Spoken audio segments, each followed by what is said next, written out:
Thank you. শুরুতে আমি একটু বলে নিই যে আপনি এত চমৎকারভাবে প্রশংসা করেছেন, আমি অনেক হালকা বোধ করছি।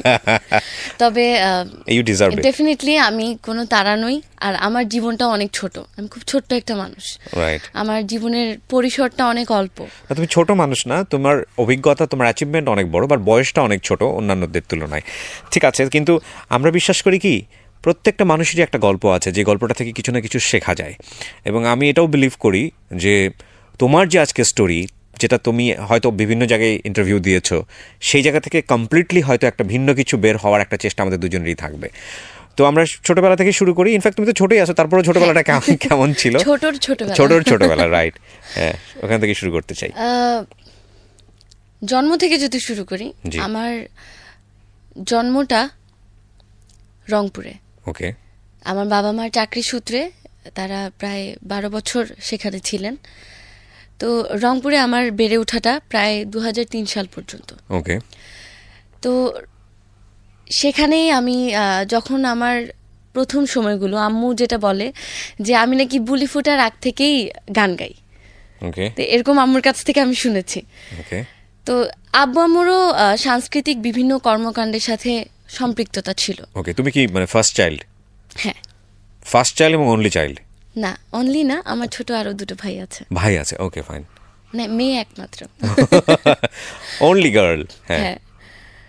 তো বাবা মায়ের সাংস্কৃতিক কর্মকাণ্ডের সাথে জড়িত থাকার কারণে আমার বাসাটা ছোটবেলা থেকেই ছিল খুব সুরেলা। কারণ আমি দেখতাম যে সারাদিন অন্যান্য যাই কাজ করতো না কেন আব্বু আম্মু, কম্পিউটারে গান বাজানো, রবীন্দ্রসঙ্গীত, নজরুল সঙ্গীত, আধুনিক গান, লোকগান, মানে গান থাকতোই, বাসায় গান থাকতোই। তো আমি আম্মুকেও দেখতাম যে আম্মু হারমোনিয়াম বাজিয়ে রবীন্দ্রসঙ্গীত গাইতেন, স্বরলিপির বইগুলো দেখে দেখে তারপর শুনে রবীন্দ্রসঙ্গীত তুলতেন, গাইতেন। তো ওরকম শুনে শুনে আমার অনেক রবীন্দ্রসঙ্গীত তখন মুখস্থ ছিল ছোটবেলায়। তো মানে এরকম কারণে বাসায় মিউজিক্যাল পরিবেশটা ছিল সবসময়। তো আব্বু আম্মু যখন দেখলেন যে আমিও ওরকম মানে একটু মনে হচ্ছে যে আমিও গানের মধ্যে ইনভলভড, তখন আব্বু আম্মু আমাকেও প্ল্যানিং করলেন যে আমাকে গান শেখাবেন। 4 বছর বয়সে আমার মায়ের কাছে আমার হাতে খড়ি হয়। তো তখন আব্বু আমার জন্য মুন্সি রইসুদ্দিনের একটা মানে উচ্চাঙ্গ সঙ্গীত, মানে আমাদের সারগাম শিক্ষার বই, যেটা একদম প্রাথমিক বই, সবাই কিনে থাকেন, সেই বইটা নিয়ে আসলেন। আম্মু শেখাতেন সেখান থেকে। তারপর অফিসিয়ালি আমাকে আমি যেহেতু রংপুর ছিলাম, রংপুর শিশু একাডেমিতে নিয়ে যাওয়া হয়। সেখানে আমি আবৃত্তি, গান এগুলো শেখা শুরু করি। তো ছোটবেলা থেকেই যেটা মানে আম্মুর কাছে শুনি, আমার হয়তো অনেক কিছু মনে নেই, আম্মুর কাছ থেকে শুনে শুনে অনেক কিছু মনে করে নিয়েছি। আমি যেখানে ভর্তি হয়েছিলাম, আমি দ্য মিলেনিয়াম স্টার্স রংপুর ক্যান্টনমেন্টে ইংলিশ মিডিয়াম যেই ডিপার্টমেন্টটা ছিল সেখানে ভর্তি হয়েছিলাম। তো সেখানে আমার পড়াশোনায় তো রেজাল্ট ভালো ছিল আলহামদুলিল্লাহ। তার পাশাপাশি স্কুলে যেই ড্রয়িং প্রতিযোগিতা, আবৃত্তি প্রতিযোগিতা, গান বা যাই হতো না কেন আমি অ্যাটেন্ড করতাম, এবং সবগুলোতে আমার প্রাইজ থাকতো, আমার কোনো কিছুতে প্রাইজ মিস যেত না। তো তখন থেকে আব্বু আম্মুর একটা আশা জাগতে থাকে আমাকে নিয়ে, যে না আমার এই দিকটাতে অনেক হয়তো সুপ্ত কিছু আছে আমার ভেতর। তো তারাও আমাকে নিয়ে চেষ্টা করতে থাকলেন যে আমাকে বেটার কিছু করার। এরকম হয় কিনা ঐশী, যে বাবা মা যখন দেখে যে আমার ছেলেমেয়ের মধ্যে এরকম একটা ব্যাপার আছে, আমার নিজেরও তো একটা মেয়ে আছে, ও এখন ওই স্টেজে না, তারপরেও বলি মানে এই জিনিসটা ফিল করতে পারি, লাইক ও যখন কিছু একটা পারে তখন মনে হয় যে হ্যাঁ এটা আর 10 জনকে দেখাতে পারলে বোধহয় একটু ভালো লাগতো। তো তোমার বাসায় কখন এরকম হতো কিনা যে বাসা থেকে বাইরে থেকে কোনো মেহমান এসছে, ঐশী খুব ভালো গান পারে, ঐশী একটা গান গেয়ে শোনাও, বা এরকম ইন্সপায়ার করে? এরকম অনেক হতো ছোটবেলা থেকে এখন পর্যন্ত। আচ্ছা, এটা সবসময় হয়। এবং আমি যেটা, এটা ছোটবেলার কথা না, এটা এখনকার কথা, কিন্তু এটা এখন না বললেই নয়, যে আমার কাছে মনে হয় আমার সবচেয়ে বড় শ্রোতা হচ্ছেন আমার বাবা মা। মানে অনেকে হয়তো গান শুনেন, পছন্দ করেন, আমাকে ভালোবাসা দেন, কিন্তু নন স্টপ সারাদিন শুধু একটা মানুষের গান শুনেন, আমার আব্বু। মানে আমার গান আমার আব্বু যত শুনেন, আম্মু যত শুনেন, আর কেউ তত শুনেন এবং কারেকশনও দেন নিশ্চয়ই। কারেকশন, এবং মানে আমার কোন জায়গাটা ইমপ্রুভ করা উচিত, কোন জায়গাটা ভালো হলো, খারাপ হলো, কি করলে আরো বেটার হতো, এরকম মানে পয়েন্টে পয়েন্টে এই যে ধরিয়ে দেওয়া, এটা কয়টা বাবা মা করেন। আমি অনেক সৌভাগ্যবান এই জায়গাটা। ডেফিনেটলি। সো যেটা হচ্ছিল যে তুমি ছোটবেলাতেই গান ভালো করছিলে, সম্ভাবনা দেখতে পাচ্ছিল, তোমার আব্বু আম্মু বিভিন্ন জায়গায় ট্রাই করছিল। জি, তারপর তো এভাবেই শেখা শুরু করলাম, রংপুর শিশু একাডেমিতে শিখতাম। তো রংপুরে আসলে গানের জায়গাটা ওভাবে সিগনিফিকেন্ট হয়নি। আমরা 2003 সালে নোয়াখালীতে চলে আসি বাবা চাকরি সূত্রে। নোয়াখালী হচ্ছে আমার হোম ডিস্ট্রিক্ট। ওকে। তো সেখানে যাওয়ার পরে যেহেতু আমার বাবা মাও সাংস্কৃতিক কর্মকাণ্ডের সাথে জড়িত ছিলেন, তো বাবার ওখানকার সাংস্কৃতিক ব্যক্তিদের সাথে একটা ভালো সম্পর্ক ছিল। তো সেই জায়গা থেকে বিভিন্ন জায়গায় চিন্তা করে আব্বু ভাবলেন যে আমাকে সেখানে, কারণ আমরা নোয়াখালীতে গিয়েছি, আমার পড়াশোনা একটা বছর আমি এগিয়ে গিয়েছিলাম। আমি কেজিতে ছিলাম যখন রংপুরে ছিলাম, নোয়াখালীতে আমি ক্লাস 1-এ ভর্তি হয়ে যাই। তো অলরেডি একটা গ্যাপ তৈরি হয়ে যায় আমার পুরনো বন্ধুদের সাথে, যে ওরা আমার চেয়ে একটু পিছনের ক্লাসে, আমি সামনের ক্লাসে চলে গেলাম। তো যাই হোক, ওটা কখনো কোনো মানে আমাকে দুর্বল করেনি, ওটা কখনো ফিল হয়নি। তো যে জায়গাটা মিস হওয়ার না, যে নোয়াখালীতে গিয়েই এবার শুরু আবার যে গানে ভর্তি করতে হবে। তো তখন আমি মৌমাছি কচিকাচার মেলায়, আমার শিক্ষক ছিলেন মোহাম্মদ শরীফ আঙ্কেলের কাছে আমি কচিকাচার মেলায় ভর্তি হই, এবং সেখানে আমার গানের নতুন যাত্রা শুরু হয়।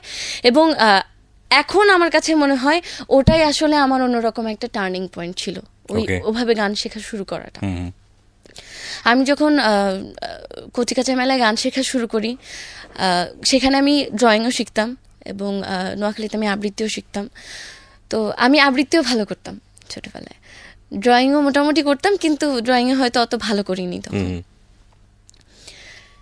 তো গান শেখা শুরু করলাম, তো গান করতে থাকলাম। আস্তে আস্তে যখন আমি গাচ্ছি, তখন কেউ গান শুনলে খুব প্রশংসা করতো যে আমি খুব ভালো গান করছি, আমার সম্ভাবনা আছে, বাহির মেয়েটা তো খুব সুন্দর গান করছে, দেখি গান শোনাও। তখন পর্যন্ত তোমার স্পেশালিটি গ্রো করেনি? না, তখন আমি শিখছি, শুরু করেছি, মানে যা পাচ্ছ সামনে গাচ্ছ। হ্যাঁ, শিখছি, গাচ্ছি, সবার সাথে দলীয় কাজগুলো করছি।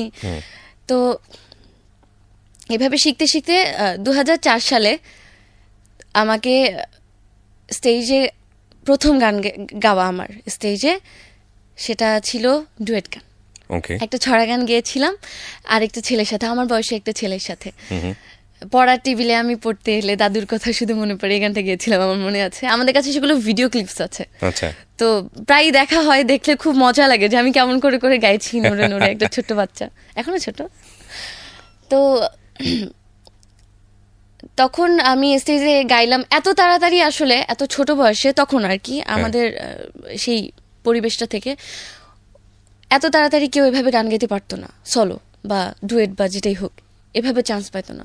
তো আমি তখন আস্তে আস্তে ওরকম জায়গাগুলো পেতে শুরু করলাম, যে সবাই আলাদা করে দেখা শুরু করলো যে ও ভালো কাজ করছে, ও ভালো গান গাইছে, হ্যাঁ, সবার থেকে ও একটু আলাদা হচ্ছে, ওটা ভালো লাগছে। তো সেই জায়গা থেকে আমার যিনি শিক্ষক ছিলেন, তিনিও আমাকে একটু আলাদা স্নেহের দৃষ্টিতে দেখা শুরু করলেন। তো এই ব্যাপারগুলোতে আমার বাবা মাও অনেক ইন্সপায়ার হচ্ছিলেন, দেখছিলেন যে হ্যাঁ, মেয়ে ভালো করছে। তো এরকম করতে করতে একটা পর্যায়ে আমি আরেকটা কথা একটু অ্যাড করে নিই এখানে, সেটা হচ্ছে আমি যেখানে গান শিখতাম, তো আমাদের এই পরিবেশটা ছিল, আমি যে স্কুলে পড়তাম ওখানকার আমরা যেই ফ্রেন্ড ছিলাম, সার্কেল ছিলাম, ওই সবাই আবার এখানে দেখা হয়ে যেত। এখানে ড্রয়িং শিখতাম আমরা ওরাই, গানও শিখতাম আমরা ওরাই। তো সেই জায়গায় যখন আমি আস্তে আস্তে ভালো করা শুরু করলাম, সেখানে আমি হঠাৎ করে একটু আলাদা হয়ে যাওয়া শুরু হলো। মানে কেন আমাকে একটু আলাদা চোখে দেখা হচ্ছে, কেন আমি ভালো করছি, কেন আমাকে গান গাইতে দেওয়া হচ্ছে। তো একটা পর্যায়ে দেখা গেল যে সব প্রেজেন্টেশন হচ্ছে, সবাই দলীয় গান গাইছে, আমাকে একটু স্পেশালি অন্য সিনিয়রদের মাঝ থেকে ছোট আমাকে সলো গান গাইতে দেওয়া হচ্ছে। তারপরে মানুষ আমার গান পছন্দ করা শুরু করলো, তখন দেখা গেলো আমাকে সলো গান থেকে আমাকে একটা জায়গায় দুটো গান গাইতে দেওয়া হচ্ছে। তো তখন আস্তে আস্তে প্রশ্ন শুরু হতে থাকলো, কেন ঐশীকে এরকম আলাদা স্নেহ দেওয়া হচ্ছে, কেন ঐশী কেন আলাদা প্রায়োরিটি পাচ্ছে, ঐশী কেন ভালো করছে, মানুষ যখন আমার গান পছন্দ করছে, ঐশীর গান কেন মানুষ পছন্দ করছে।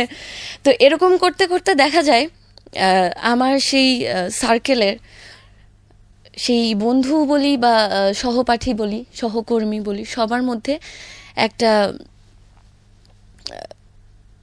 হিংসার কারণে একটা কথা বলে, মনীষীরা বলেন যে ক্লাসের ফার্স্ট বয়ের কোনো বন্ধু থাকে না।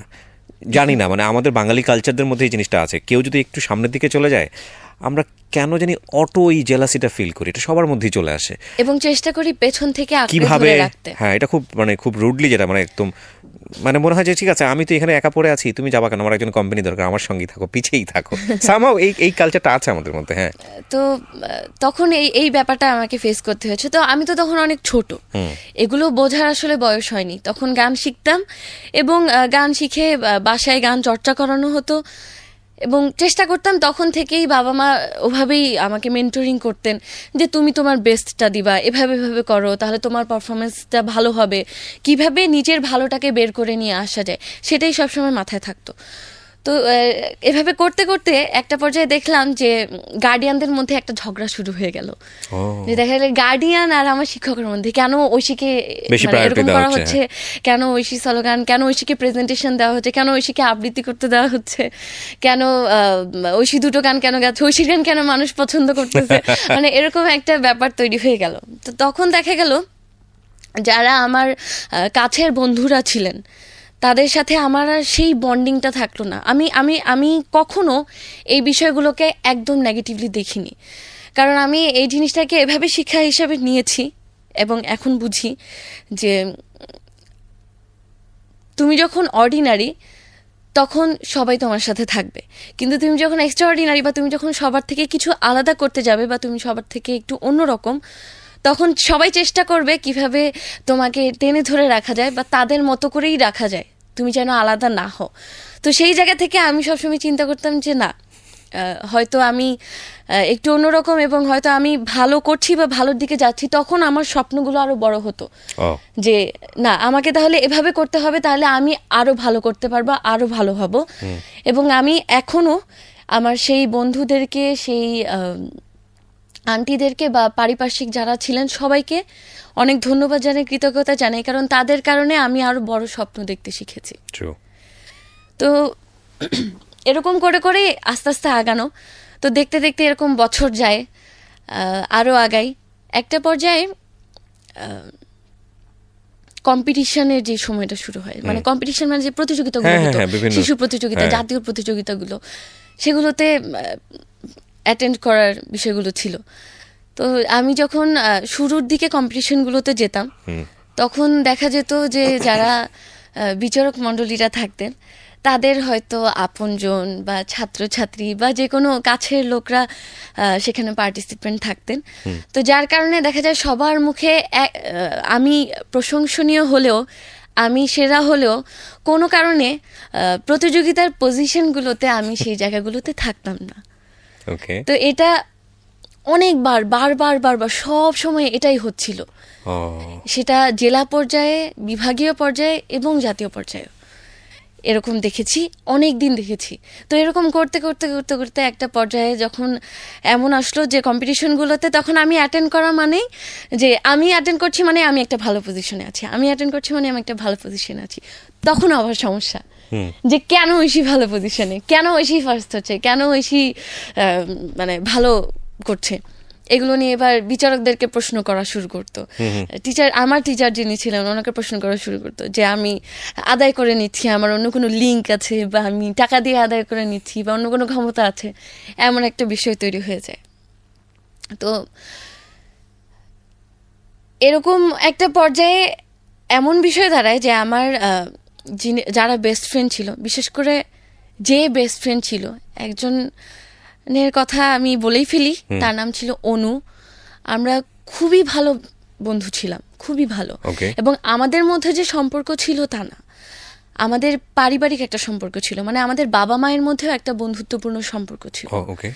তো এসব ঝগড়া বা এরকম কমপ্লিকেশনের মধ্যে পড়ে আমি আমার বন্ধুত্ব হারিয়েছি।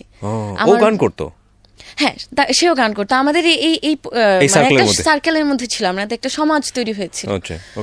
তো সেখানে সেও গান করতো। তো ওর সাথে দূরত্বের অনেক কারণ ছিল। তো কারণ দেখা যেত আমরা এই জিনিসটা সব সময় সবার ক্ষেত্রেই এটা হয় যে আপনার কাছে গিয়ে এক কথা বলছি, সেই মানুষটা আমার কাছে গিয়ে আরেক কথা বলছি, এরকম করে করে আপনার আর আমার মধ্যে মনের মধ্যে একটা কিন্তু অলরেডি দূরত্ব তৈরি হয়ে যায় যে সে কি আসলে আমাদেরকে নিয়ে এরকম বলছে বা এরকম কিনা। তো এরকম অলরেডি একটা মানসিক দূরত্ব তৈরি হয়েছিল, কিন্তু সেটা কখনো আমরা বুঝতে দেইনি। কিন্তু একটা ইনসিডেন্ট হয় যেখানে 2006-07 দিকে আমাদের যে অনুষ্ঠানগুলো হতো, দলীয় গান তো থাকতোই, প্রাতিষ্ঠানিক যে অনুষ্ঠানগুলো হতো বিভিন্ন আয়োজনে, স্বাধীনতা দিবস, বিজয় দিবস, সেই অনুষ্ঠানগুলো। তো সেখানে আমাদের প্রতিষ্ঠানের অনুষ্ঠানের দিন আমরা যখন গ্রিন রুমে ছিলাম, সেখানে আমাদের শিক্ষক লাইন ধরে দাঁড় করিয়ে দিলেন যে তোমরা এইভাবে, আমাদের ছোট মানুষ তখন, যে এইভাবে দাঁড়াবা স্টেজে গেলে, আমাদেরকে লাইনে দাঁড় করিয়ে দিলেন, বুঝিয়ে দিলেন। তো সেখানে আমাদের কোনো এক বন্ধু, সে এসে আমাকে ধাক্কা দিয়ে সরিয়ে বললো, আমি এখানে দাঁড়িয়েছি, তুমি এখানে কেন দাঁড়িয়েছ? তো ছোটদের মধ্যে যেই ভেজালগুলো হয় আর কি, সেগুলো করতে গিয়ে আমাদের মধ্যে একটু ধাক্কাধাক্কি হয়, আমাকে ধাক্কা দিয়ে ফেলে দেওয়া হয়, আমি পড়ে যাই এবং আমি ব্যথা পেয়েছিলাম। তো সম্ভবত আমি জানি না সে আসলে ব্যথা পেয়েছিল কিনা, তো হয়তো সেও ব্যথা পেয়েছিল। সে তার মায়ের কাছে গিয়ে কমপ্লেন করেছে, তার ডাক্তার বাবা মা। তো সেই মা এসে গ্রিন রুমে আমাকে মানে খুব খারাপ ব্যবহার করে ঝাঁকে, মানে তুমি আমার মেয়ের সাথে ফোন করছো, তুমি আমার মেয়েকে ফেলে দিয়েছো। আমি তো তখন মানে ইন্টেনশনাল কিছু ছিল না, বা আমি তো কিছু করিনি, আমি তো বোকা হয়ে গিয়ে। আব্বু যেহেতু ওখানকার জড়িত থাকার কারণে গ্রিন রুমে ছিলেন, এটা তো তিনি বলতে পারবেন না। তা একটা বাবার সামনে যখন মেয়েকে এরকম করা হয়, বাবার কিন্তু মাথা ঠিক থাকার কথা না। তা আমার আব্বু রেগে গেলেন। আব্বু রেগে গিয়ে বললেন যে প্রোগ্রাম ক্যান্সেল, তোমার গাওয়া লাগবে না, তুমি এখানে গাবা না। আব্বু আমাকে ধরে গ্রিন রুম থেকে বের করে নিয়ে আসলেন, মানুষ যেদিকে ছিল আর কি, ওইদিকে অডিয়েন্সের এদিকে অনেক মানুষ, প্রচুর মানুষ। আব্বু তো খুব ক্ষেপে গেছে যে এটা মানে স্বাভাবিক, একটা বাবার কাছে মেয়েকে এভাবে মানে ঝাঁকি দিয়ে এভাবে বলবে একটা মানুষ, তিনি দেখতে পারবেন না এটা। তো তখন অনেকে এগিয়ে আসছিলেন বা বোঝাতে আসলেন যে যাই হোক ভুল বোঝাবুঝি হয়েছে বা এরকম কিছু। তো আমার যে ফ্রেন্ডের মা, আন্টি হয়তো ভেবেছিলেন কি আমার সাথে অনুর কিছু হলো কিনা, বা সামহাও অনু রিলেটেড কিনা, যেহেতু আমাদের একটা পারিবারিক সম্পর্ক। আন্টি এগিয়ে আসলেন দেখতে, যে বাবুকে বলতে যে ভাই আপনি শান্ত হন, বা কি হয়েছে কি আমরা একটু জানি, বা ঠিক হয়ে যাবে। স্কুলে না, এটা হচ্ছে আমাদের নোয়াখালী শহরে প্রত্যেকটা দিবসে আয়োজন হতো শহীদ মিনারে, মুক্ত মঞ্চে। ওটা ছিল আমাদের ট্রেডিশন, রাইট? মানে আমি তুমি অলরেডি পপুলার লোকাল ওয়াইজ, তুমি কি অলরেডি পপুলার নাকি ঠিক আছে তুমি গাচ্ছো সবার সঙ্গে? সেরকম পপুলার না, বাট তখন আমি কাজ করা শুরু করেছি এবং ভালোবাসা পাওয়া শুরু করেছি। তখন মানে মোটামুটি একটা অ্যাকসেপ্টেন্স আমার শুরু হয়ে গেছে তখন, এরকম একটা সময়। তখন তুমি কি গাইতা, মানে কি ধরনের গান করতা? তখনও আমি ফোক গাইতাম। তখনও ফোক গাইতাম? হ্যাঁ, আচ্ছা ঠিক আছে, তখন ফোক গাইতাম। হ্যাঁ বলো, ওই বিষয়গুলো আমি বলছি। তো এখানে যেটা হয়েছিল আমার এই ফ্রেন্ডের সাথে, তখন আব্বু মানে রিয়াকশন করতে গিয়ে আব্বুর হাতে একটা ফাইল ছিল, সম্ভবত আব্বু বলে যে আপনারা এখন এখান থেকে যান, বা আপনাদের বলা লাগবে না, কারণ মানসিকভাবে কিন্তু একটা অলরেডি দুর্বলতা ছিল, দূরত্ব তৈরি হয়ে গিয়েছিল। তো এরকম কারণে আন্টির হয়তো হাতে লেগেছিল ফাইলটা, এমন কিছু। আন্টিও একটু ক্ষুব্ধ হয়ে যান এবং পরবর্তীতে আমাদের মধ্যে খুব বড় একটা দূরত্ব তৈরি হয়। অনেক দিন সময় পর্যন্ত আমার এই বন্ধুর সাথে আমার কথা হয়নি। পরবর্তীতে হয়তো আমরা এটা রিকভার করেছি, কিন্তু একটা সম্পর্ক যেই জায়গায় থাকে, সেটা একবার দূরত্ব তৈরি হয়ে গেলে আসলে আগের জায়গাটায় ফিরে যায় না। তো এই কথাটা বলার কারণ এটাই যে আমি মিউজিকের কারণে অনেক কিছু স্যাক্রিফাইস করেছি, এবং আমার স্ট্রাগলের মধ্যে এটাও একটা স্ট্রাগল যে আমার কখনো মানে আমি এখন বলতে পারি না যে আমার চাইল্ডহুড বেস্টি। আমি কখনো আমার হয়তো অনেক বন্ধুরা আছেন, পুরনো বন্ধুরা, যাদেরকে আমি এখন মনে করি বা যাদের সাথে আমার যোগাযোগও আছে, কিন্তু প্রত্যেকের লাইফে থাকে না যে চাইল্ডহুড বেস্ট ফ্রেন্ড বা একটা সার্কেল সেভাবে মনে করার মতো। আমার কখনো ছোটবেলায় ওই গাঢ় বন্ধুত্বটা তৈরি হয়নি, এবং আমি মনে করি সেটা আমার মিউজিক্যাল সাকসেসের জন্য একটা স্যাক্রিফাইস। এটা আমি পজিটিভলি নেই, কখনো আমি এটা নেগেটিভলি নেইনি।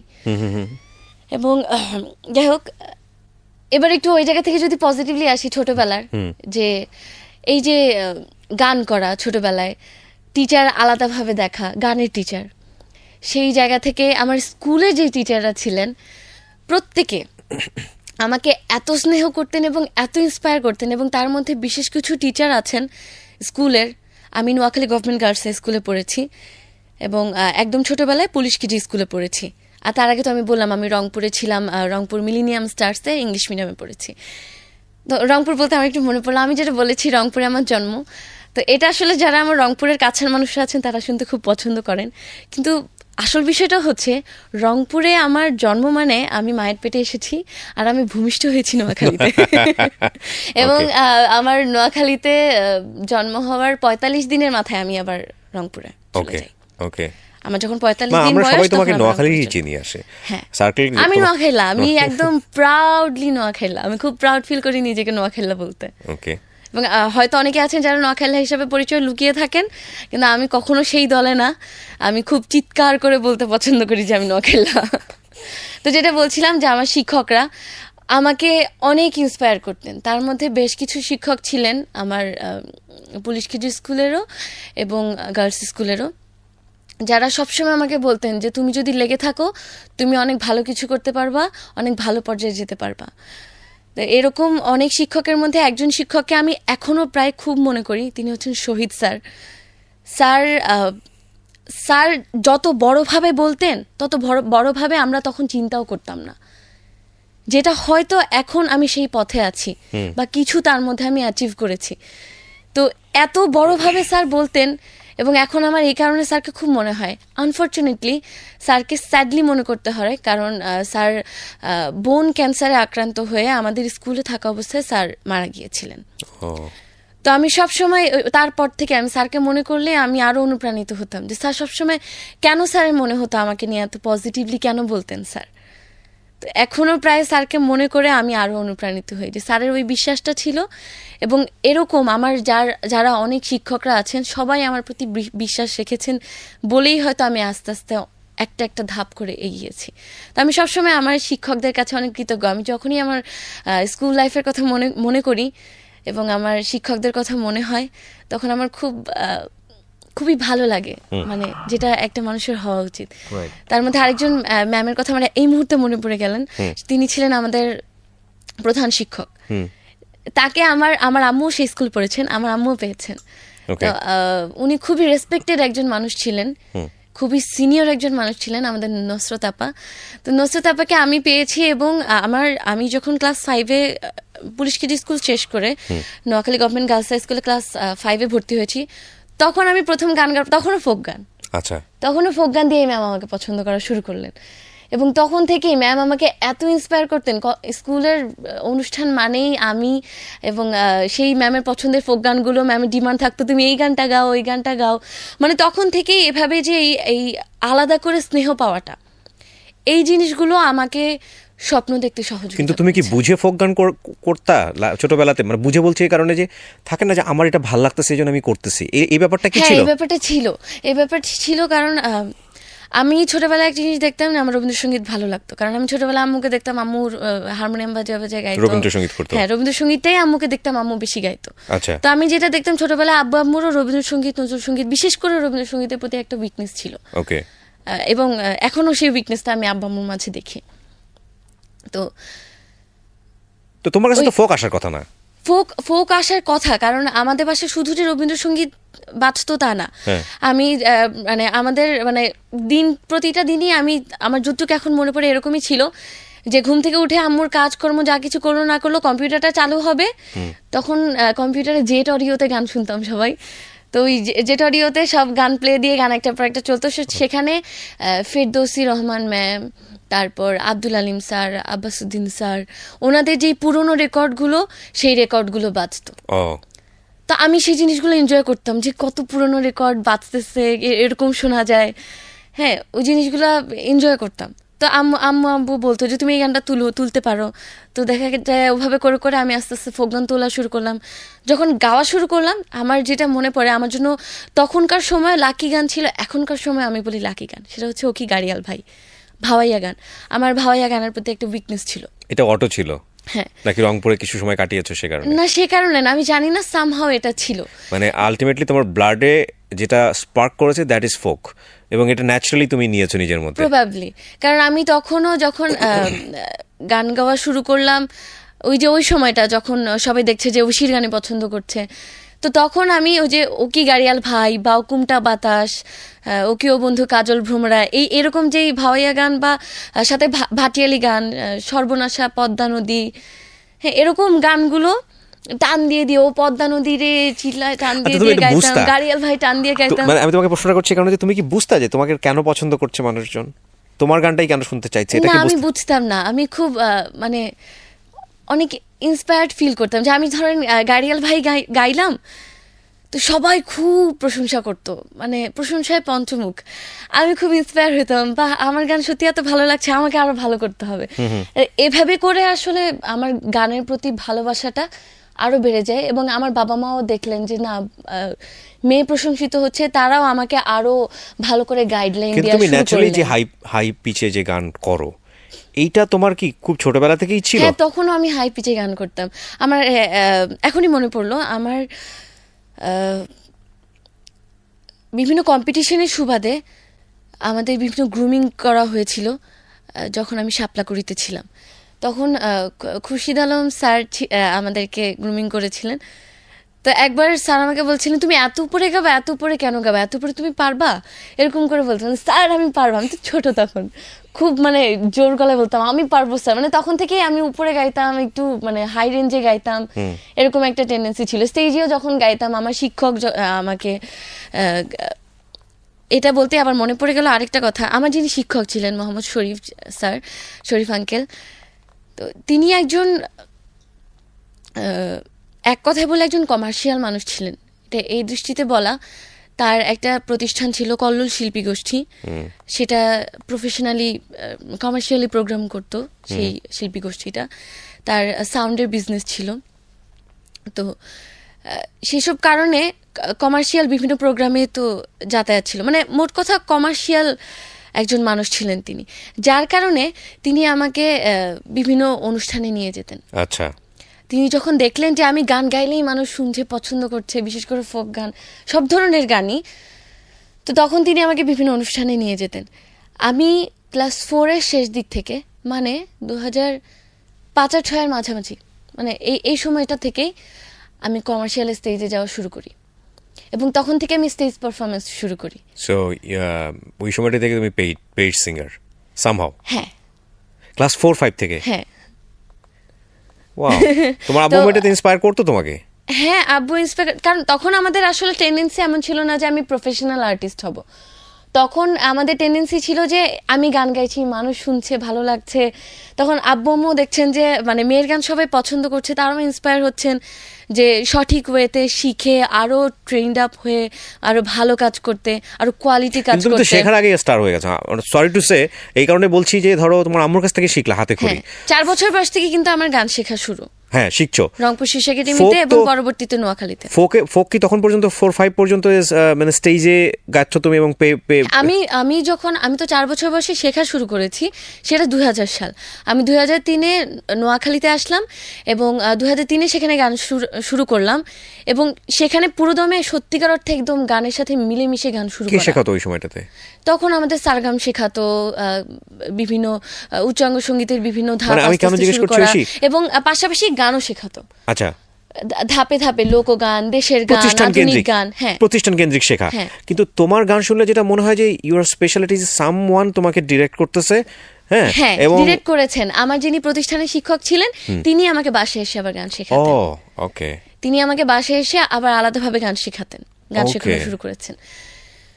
তো মানে তিনিও হয়তো দেখেছেন আমার মধ্যে কিছু একটা মানে লুকানো কিছু, তার কাছেও হয়তো মনে হয়েছে যে আমি কোনো না কোনোভাবে এই দিকটাতে ভালো করব, এবং আমি আসলে ওনার কাছে অনেক কৃতজ্ঞ, কারণ তিনি আমাকে একজন পারফর্মার হিসেবে তৈরি করেছেন। রাইট, তো তুমি স্টেজে গেলা, স্টেজে তো মানে এট দ্য সেম টাইম আমি ক্লাসিক্যাল গানও শিখছি, অন্যান্য গানও শিখছি, শুনে শুনে লোকগান শিখছি, আধুনিক গান শিখছি, নজরুল রবীন্দ্র শিখছি, সেম টাইম আমি স্টেজ পারফর্মও করছি। এবং আমি পড়াশোনা করছি। তুমি আমাকে একটা অনেস্ট অপিনিয়ন বলো, তুমি যে এত হাই পিচে গাও, তোমার এখন পর্যন্ত কোনো প্রবলেম হয়নি? সত্যি করে বলবা। না, এখন পর্যন্ত আলহামদুলিল্লাহ কোনো প্রবলেম হয়নি, কারণ আমি এটা নিয়ে স্টাডি করার চেষ্টা করেছি। বাট আমার তোমাকে শুনলে মাঝে মাঝে আমার নিজের গলা ব্যথা করে, আই ডোন্ট নো কেন বলছি। আমার হাই রেঞ্জে গান গিয়ে কখনো গলা ব্যথা করে না, কিন্তু এটার অন্য একটা হিস্ট্রি আছে, গলা ব্যথা কখন করে বা কেন করে, কি করে সেটা নিয়ে একটু পরে বলি। আচ্ছা, ওকে, পরে বলো। যে জায়গাটায় তুমি ছিলা সেটা হচ্ছে যে তুমি 4-5 থেকে স্টেজে করছো, তো স্টেজে ফার্স্ট রেমুনারেশন মনে আছে? হ্যাঁ মনে আছে। আসলে ওটা ছিল কি তখন মানে টাকা পাওয়ার জন্য টাকা ছিল না। ডেফিনেটলি নট, আমি জাস্ট জিজ্ঞেস করছি। আমাকে যখন ওই আমি গল্প করে বলার মতো একটা আগে বলে নেই, সেটা হচ্ছে আমি তখন ক্লাস 2-3-তে পড়ি। আমাদের যেই শিক্ষা প্রতিষ্ঠান, আমি যেটা বলেছি যে আমাদের মুক্তমঞ্চের অনুষ্ঠানটা হতো শহীদ মিনারে, সেটার পাশেই আমার মৌমাছি কচিকাচার মেলা, যেখানে আমি গান শিখতাম। তো বলা যায় যে ওই মাঠটা হচ্ছে গিয়ে আমার জন্য, আমার সারা জীবনের জন্য ওটা অন্যরকম একটা মাঠ, যেখানে এখন গেলে আমি আবেগ আপ্লুত হয়ে যাই। ওই মাঠটাতেই মাঝে মধ্যে ছোটোখাটো আয়োজন হতো। তো সেখানকার একটা আয়োজনে সবাই কয়েকজন মিলে বসে একটা আসরের মতো গান শুনছিলেন। সেখানে আমি গাড়িয়াল ভাই গানটা গেয়েছিলাম, এবং গাওয়ার পরে কোনো একজন ডাক্তার খুশি হয়ে আমাকে 100 টাকা দিয়েছিলেন। আমি ওইটা ল্যামিনেটিং করে ডেট সহ সব কিছু ইনফরমেশন লিখে রেখে এরকম তখন থেকে অনেক দিন পর্যন্ত আমি যেই এগুলোকে আমি বলতাম দোয়া, আমি যে দোয়াগুলো পেতাম সবগুলোকে আমি পিন আপ করে করে, প্লিজ লেমিনেটিং করো না, সবকিছু লেমিনেটিং করো না, তুমি তো সব টাকা লেমিনেটিং করলে তো সমস্যা। আমার কারণ ওগুলো কখনো আমার কাছে অর্থ ছিল না, আমার কাছে ওগুলো মানে এক একটা মানে অ্যাচিভমেন্ট ছিল।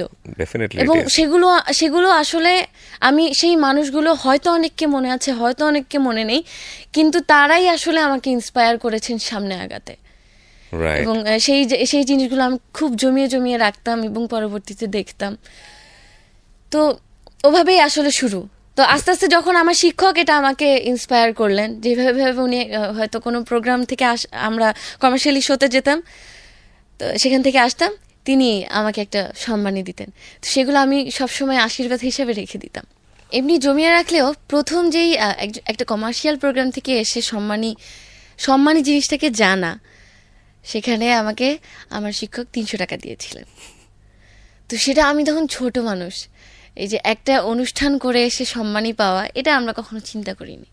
কারণ আমাদের বাবা মার স্বপ্নটা ছিল যে মেয়েকে গান শেখাবে, মেয়েকে প্রফেশনালি আনবে বা কমার্শিয়ালি আনবে, এরকম কোনো ছিল না। এবং এটা পেলেও আমরা সবসময় গানটাকে করেছি, লালন করেছি মানে প্যাশন হিসাবেই, তখনও পর্যন্ত প্রফেশনালি না। তো এরকম করতে করতে আস্তে আস্তে বাড়তে থাকে। কোনো প্রোগ্রামে এসে 500 দিলেন, তারপরে 700, তারপরে 800, এরকম করে করে একটা পর্যায়ে আমরা একটু অন্যভাবে চিন্তা করা শুরু করলাম। আমার বাবা একটু অন্যভাবে প্ল্যানিং করা শুরু করলেন, যে একজন শিল্পী হিসাবে কোয়ালিটি বিল্ড আপ করা। তো সেটা করতে গিয়ে তখন একটা ডিমান্ড তৈরি করা, যে এভাবে হলে ঐশী যাবে, হ্যাঁ এরকম করে হলে ঐশী যাবে, বা এরকম সম্মানিত ঐশী যাবে। সেটা করে করে আস্তে আস্তে এমন একটা পর্যায়ে আমি এসেছিলাম নোয়াখালীতে, যেটা এখনো পর্যন্ত অনেক সিনিয়র শিল্পীরা নোয়াখালীতে ভাবেন না। নোয়াখালীতে আমি আমার বাবার চিন্তাধারা থেকে, তার দৃষ্টিভঙ্গি থেকে এবং তার সুদূরপ্রসারী চিন্তা থেকে তিনি এমনভাবে প্ল্যানিং করে আস্তে আস্তে একটা কোয়ালিটি বিল্ড আপ করেছেন, যেখানে ঐশী একটা পরিচিতি হিসাবে আলাদা তৈরি হয়। কারণ এমনি মানুষ তখন আমাকে অনেক ভালোবাসছিলেন। আমি যদি কোনো একটা জায়গায় ছোটোবেলাতে গান গাইতে চাইতাম, সবার ডিমান্ড থাকতো যে পরবর্তী অনুষ্ঠানে ঐশীকে আনতে হবে। তো এরকম করে দেখা যেত যে আমি আস্তে আস্তে ডিমান্ডেড প্রোগ্রাম করা শুরু করলাম, যে অমুক জায়গায় প্রোগ্রাম, ঐশীকেই লাগবে, ঐশীকে যেতে হবে। তো তখন একটা পরিবেশ তৈরি হয়ে যায় যে আমার নোয়াখালীতে আমাকে মানুষ পছন্দ করত, আমাকে মানুষ শুনতো, এবং আমি নোয়াখালীর আনাচে কানাচে প্রচুর প্রোগ্রাম করেছি। ওকে। তো এরকম করে করে আর কি আস্তে আস্তে সিঁড়ি বেয়ে বেয়ে স্টেজ পারফর্মার হিসেবে উপরে ওঠা। নোয়াখালীর বাইরে যদি আমি বলি বাংলাদেশ নিয়ে, ওই ব্রেক থ্রুটা কখন বা কিভাবে? নোয়াখালীর বাইরে আমি তখনই যখন ছোটবেলায় করতাম, দক্ষিণাঞ্চলে একটা দখল আস্তে আস্তে চলে আসছিল। কারণ আস্তে আস্তে নোয়াখালী থেকে বের হয়ে কুমিল্লা, তারপরে তখন ফেনী লক্ষ্মীপুর আলাদা হয়ে যায় জেলা যদিও, কিন্তু ফেনী লক্ষ্মীপুর নোয়াখালী একসাথেই, আমরা যেটা বলি বৃহত্তর নোয়াখালী। তো লক্ষ্মীপুর ফেনী এগুলোতে আমি খুব অনুষ্ঠান করতাম, এবং সেগুলোর আনাচে কানাচে গ্রামে গঞ্জে অনেক অনুষ্ঠান করেছি। মানে ওগুলো প্রত্যেকটা প্রোগ্রাম আমার জন্য এক একটা গল্প, প্রত্যেকটা অনুষ্ঠান আমার জন্য এক একটা স্টোরি ছিল। তো সেখানেও আমি আবার অনেক কিছু ফেস করেছি, অনেক কিছু শিখেছি। যেমন আমি যখন স্টেজ পারফরমেন্স শুরু করলাম, তো একটা স্টেজ পারফর্ম করতে গেলে তো কয়েকজন শিল্পী থাকতেন। তো অবশ্যই তারা যারা ছিলেন আমার সিনিয়র ছিলেন, অনেক দিন থেকেই তারা সেখানে স্টেজ পারফর্ম করে আসছেন। তো সেখানে দেখা যেত যে যদি 3 জন শিল্পী থাকতেন, দর্শকের দিক থেকে একটু ডিমান্ড থাকতো যে ঐশী বেশি গান গাবে, ঐশীর গান আমরা বেশি শুনতে চাই। সেখান থেকে আস্তে আস্তে একটা হিংসা বলবো বা কিছু একটা শুরু হতে থাকলো। এটা ছিল লোকাল লেভেল, এবার তুমি ন্যাশনাল লেভেলে এটা ফেস করতেছো? না, লোকাল লেভেলের কথাই আমি বলছি। লোকাল লেভেলও এটা ফেস করা শুরু করলো? আচ্ছা, লোকাল লেভেলে আমি যখন স্টেজ শো শুরু করেছি একদম শুরুতে, তখন থেকে আমি এটা দেখা শুরু করলাম যে একটা পর্যায়ে এমন হলো যে আমি যেই গানগুলো গাইলে মানুষ খুব পছন্দ করতো, দেখতাম আমি যদি পরে গান গাই, আগে যদি গাচ্ছেন কেউ, সেগুলো গেয়ে ফেলছেন। তো তখন তারা ভাবছেন যে এগুলো গেয়ে ফেললাম, ঐশী এখন দুর্বল হয়ে গেল। তখন আমি একটু অন্যভাবে, আমার বাবা প্ল্যান করে দিতেন আমাকে যে তুমি তাহলে এই গানগুলো, যেই গানগুলো মানুষ শুনেন না বা হয়তো হারিয়ে গেছে বা পছন্দ করেন না বা এগুলো স্টেজে গাওয়া হয় না, সেরকম গানগুলো গাইতাম। আলটিমেটলি একটা অনুষ্ঠানের শেষে দেখা যেত আমি ওই গানগুলো গেয়েই সাকসেসফুল হয়ে বের হয়ে আসছি, এবং প্রোগ্রাম শেষে সবাই হাউ মাউ করে কাঁদতে কাঁদতে বাসায় ফিরছে। তো এরকম অনেক অনুষ্ঠান গিয়েছে। তো সেই অনুষ্ঠানগুলোতে আবার এমনও দেখা যেত যে একটা পর্যায়ে এমন আসলো, যত রকমের গান আমি গাইতে পারি সব রকমের গান শুরু থেকে গাওয়া শেষ, এখন ঐশী কি করবে? তখনও আমি একদম, কেউ চিন্তা করতে পারে না এরকম ভিন্ন ধরনের অন্যরকম কিছু গান আমি খুঁজে বের করে দিতেন, আমার বাবা সিলেক্ট করে দিতেন যে এভাবে গাও, এই সিরিয়ালে মেনটেন করে গাও, এভাবে গাইলে হয়তো মানুষ পছন্দ করবে। এরকম করে প্ল্যানিং করে করে গাইতাম, এবং আলটিমেট রেজাল্ট ছিল মানুষ আমাকে ভালোবাসা দিত। আসলে এই জায়গাগুলো থেকেই আমি দেখা শুরু করলাম যে মানুষ আমাকে পছন্দ করছে, আমাকে ভালোবাসছেন, আমাকে দর্শকরা আরও ইন্সপায়ার করছেন। আমি ক্লাস 6-7, আমি ক্লাস 5-6-7 তখন থেকে আমি অটোগ্রাফ দেওয়া শুরু করেছি। আমি যখন গ্রামেগঞ্জে যেতাম তখন অনুষ্ঠানগুলো করতাম, তখনকার, এখন আমি যেই অনুষ্ঠানগুলোতে যাই একটা জাঁকজমক একটা বিষয় থাকে, তখন আমি যখন গ্রামেগঞ্জে অনুষ্ঠানগুলোতে যেতাম ওই ব্যাপারগুলো থাকতো, এবং তখন আমাকে গ্রামের মানুষরা ওই ভালোবাসাটা দিতেন, অন্যরকমভাবে আপন করে নিতেন।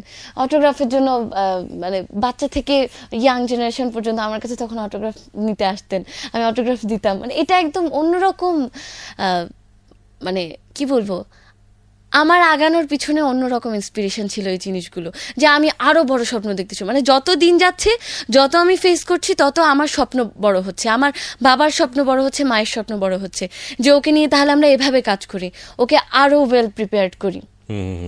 এভাবে করতে করতে আসলে মানে আমার কাজ করার পেছনে মানুষের ভালোবাসাটা অন্যরকম একটা গুরুত্বপূর্ণ অবদান পালন করেছে আমি সামনে আগানোর ক্ষেত্রে।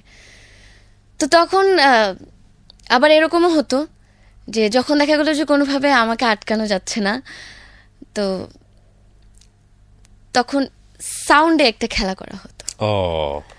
তো আপনি যেহেতু ভয়েস নিয়ে কাজ করেন, আপনি একজন আপনি ভালো করেই জানেন যে একজন মানে কণ্ঠশিল্পী বা একজন কণ্ঠ যোদ্ধার জন্য সাউন্ড ইঞ্জিনিয়ার অনেক বড় একটা ফ্যাক্টর, সাউন্ড অনেক বড় একটা ফ্যাক্টর।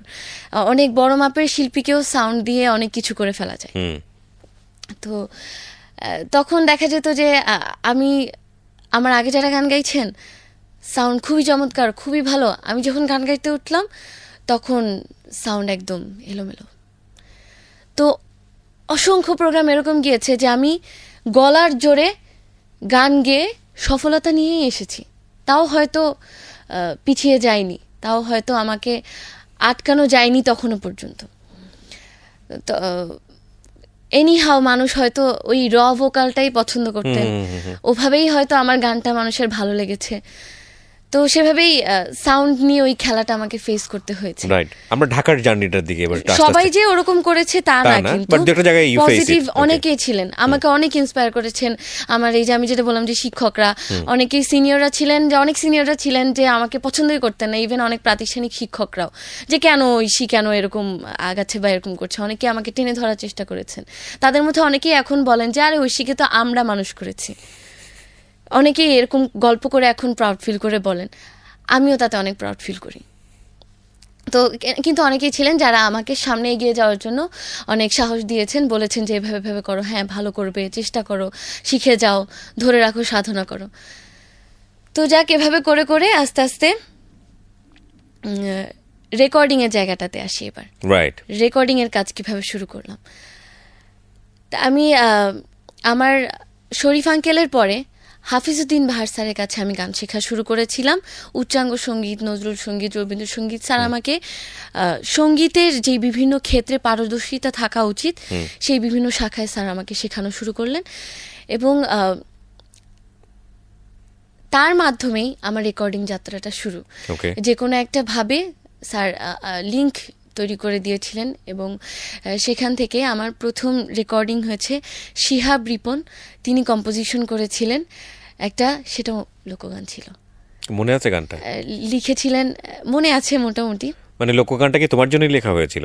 হ্যাঁ, মৌলিক লোকগান। একজন বন বিভাগের একজন কর্মকর্তা, তিনি গান লিখেছেন, সুর করেছেন, এবং শিহাব রিপন ভাইকে দিয়ে কম্পোজিশন করেছিলেন। আচ্ছা। তো সেটা ছিল আমার প্রথম রেকর্ডিং। স্যারের মাধ্যমে আমি এই রেকর্ডিং যাত্রাটা শুরু করলাম, এবং স্যার একটা ইনিশিয়েটিভ নিয়েছিলেন। তিনি নোয়াখালীতে প্রথম হোম স্টুডিও খুললেন। আমি তখনও নোয়াখালীতে থাকি। আচ্ছা। এটা হচ্ছে 2008-09 সালের দিকে। কোন ক্লাসে পড়ছো তখন তুমি? আমি তখন 7-8-এ। ওকে। তো স্যারও হোম স্টুডিও দিলেন বাসায়, এবং স্যারের কাছেও আমার অসংখ্য রেকর্ডিং আছে, স্যারের বিভিন্ন গান। সেগুলো হয়তো কখনো রিমেক হয়ে সামনে আসবে। তো স্যার নিজে তো হোম স্টুডিও দিলেন, এবং স্যারের মাধ্যমে আমিও শিখেছি। মানে স্যার আমাকে ধরে ধরে স্টুডিওর বিভিন্ন কাজ, কিউবেস, নিউএন্ডো, এরকম বিভিন্ন সফটওয়্যারগুলোর কাজ স্যার আমাকে ধরে ধরে শিখিয়ে দিয়েছেন। হয়তো আমি সেগুলো এখন আমার ব্যক্তিগত লাইফে ওভাবে কাজে লাগাইনি, কিন্তু আমার নিজেরও বাসায় একটা আমার নলেজের জন্য একটা সেট আপ আছে, যেটা আমি স্যারের ওই নলেজ থেকে কাজে লাগিয়েছি, এবং সেটা হয়তো ভাবে আমি বহির্প্রকাশ করার যোগ্যতা অর্জন করতে পারিনি।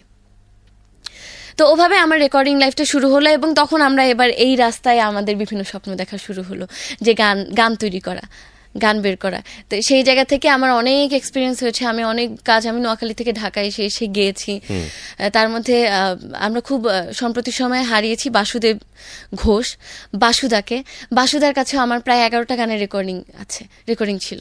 আমরা নোয়াখালী থেকে এসে স্যারের ওখানে বাসুদার কাছে রেকর্ডিংগুলো করতাম। তো এই যে আমি এসে যেই রেকর্ডিং সেশনগুলো করেছি, এই প্রত্যেকটা সেশন ছিল আমার জন্য লার্নিং সেশন। আমি এই সেশনগুলো করার কারণে আমি তৈরি করেছি নিজের টার্নিং পয়েন্টের যে কাজগুলো, সেগুলোর জন্য আমার শিক্ষা হয়েছে যে কিভাবে এই জায়গাটাতে কিভাবে কাজ করতে হয়। তো এরকম কাজ করতে করতে 2011 সালের দিকে হৃদয় খানের যে তৃতীয় একক অ্যালবাম হৃদয় মিক্স 3, সেটার ইনিশিয়েটিভ নিয়েছিলেন হৃদয় খান। আচ্ছা আচ্ছা। তো সেই ইনিশিয়েটিভটা নেয়ার পরে সামহাও আমি সেটা ইনফর্মড হই। আমি কিন্তু নোয়াখালীতেই থাকি। আমি ইনফর্মড হওয়ার পর সেখানে যে প্রসিডিউরটা হয়েছিল, যে ভয়েস রেকর্ডিং, প্রায় 40,000 ভয়েস রেকর্ডিং কালেক্ট করেছিলেন। ওই ভয়েস রেকর্ডিং থেকে 6 জনকে, 40,000 থেকে আলটিমেটলি 6 জনকে বাছাই করা হয়েছিল। লাকিলি আমি ওই 6 জনের মধ্যে ছিলাম। ওকে। সো আমার হৃদয় মিক্স 3-তে কাজ করা হলো। ওটা হচ্ছে আমার উল্লেখযোগ্য কাজ, মিডিয়াতে উল্লেখযোগ্যভাবে একটা প্রচারণার সহিত কাজ করা শুরু।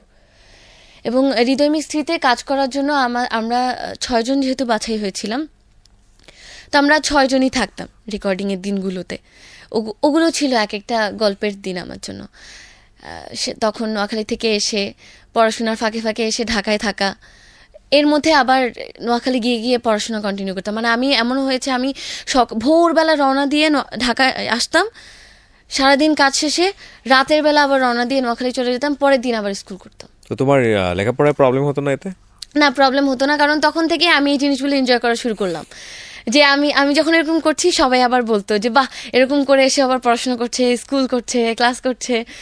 তো টিচাররাও অ্যাপ্রিসিয়েট করতো যে হ্যাঁ, আমি কাজ করা শুরু করেছি। এই যে এভাবে নোয়াখালী থেকে তখন ঢাকায় এসে এভাবে কাজ করা, এগুলো প্রত্যেকটা জিনিস এক একটা বিষয় ছিল, প্রত্যেকের জন্যই স্পেশাল ছিল যে ঐশী এভাবে গিয়ে কাজ করছে। ওকে।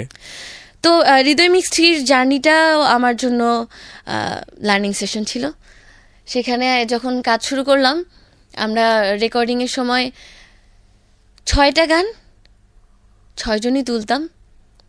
তো যখন সবগুলো গানই ভালো করে গাইতাম, তা আমাকে বলা হতো যে না না, এই গানটা তোমার জন্য না, তোমার জন্য স্পেশাল গান রাখা আছে, তুমি গানটা। মানে তখনই যখন সবাই গান শুনতো না, তখন মানে আমার গান গান গান গাইলেই না আমি দেখতাম, আমি জানি না আমার মধ্যে কি, আমার কাছে এখনো মনে হয় যে আমি হয়তো সেভাবে গাইতে পারি না, বা আমি জানি না আমি কেমন গাই। কিন্তু তখন থেকেই আমি যখনই গাইতাম, সবাই আমার কাছে মনে একটু এক্সেস প্রশংসা করতো, বা সবাই একটু বেশি বেশি বলতো যে এত জোস এত জোস। তো সবার থেকে এরকম একটা রেসপন্স পেয়ে আমারও একটা এক্সপেকটেশন তৈরি হয়েছে।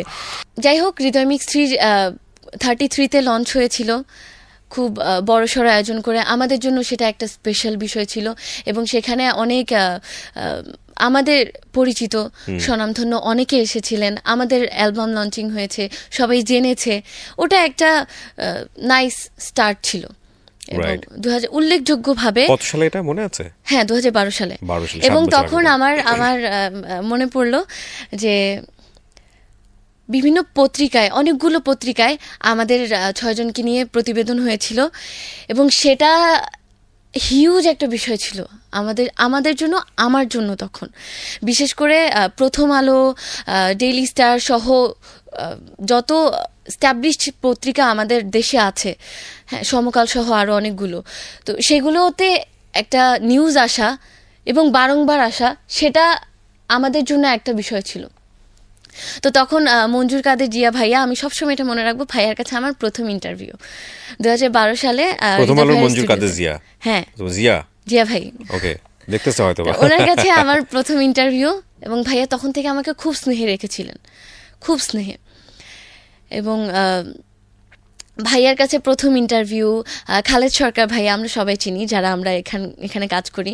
তিনি ফটোগ্রাফি করেছিলেন এসে আমাদের 6 জনের, এই যে একটা উৎসবের মতো আমাদের 6 জনের ফটোগ্রাফি করা, প্রথম আলো থেকে ইন্টারভিউ হওয়া, জিয়া ভাইয়া এসে ইন্টারভিউ নেওয়া, হ্যাঁ, এর পরবর্তীতে নিউজটা আসা, এত বড় একটা নিউজ, হ্যাঁ, একটা মিক্সড অ্যালবামে কাজ করা নিয়ে, আমাদেরকে নিয়ে এত চমৎকার ছবি দিয়ে, এগুলো যে তখন কত আবেগ আপ্লুত হওয়ার মতো বিষয় ছিল, এটা এখন আসলে আমি এক্সপ্লেইন করতে পারবো না। তো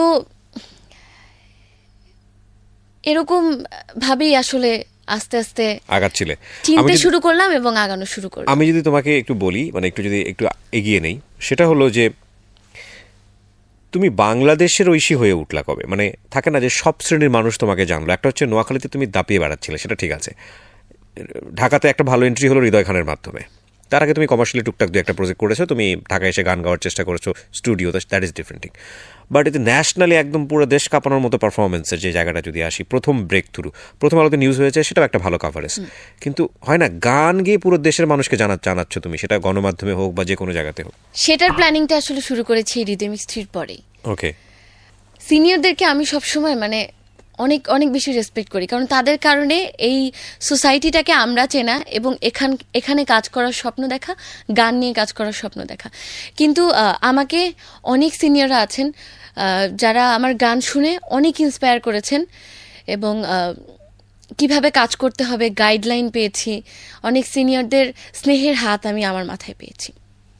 কিন্তু এর মধ্যে কাজ করতে গিয়ে অনেক সিনিয়রদের রোষানলে পড়তে হয়েছে।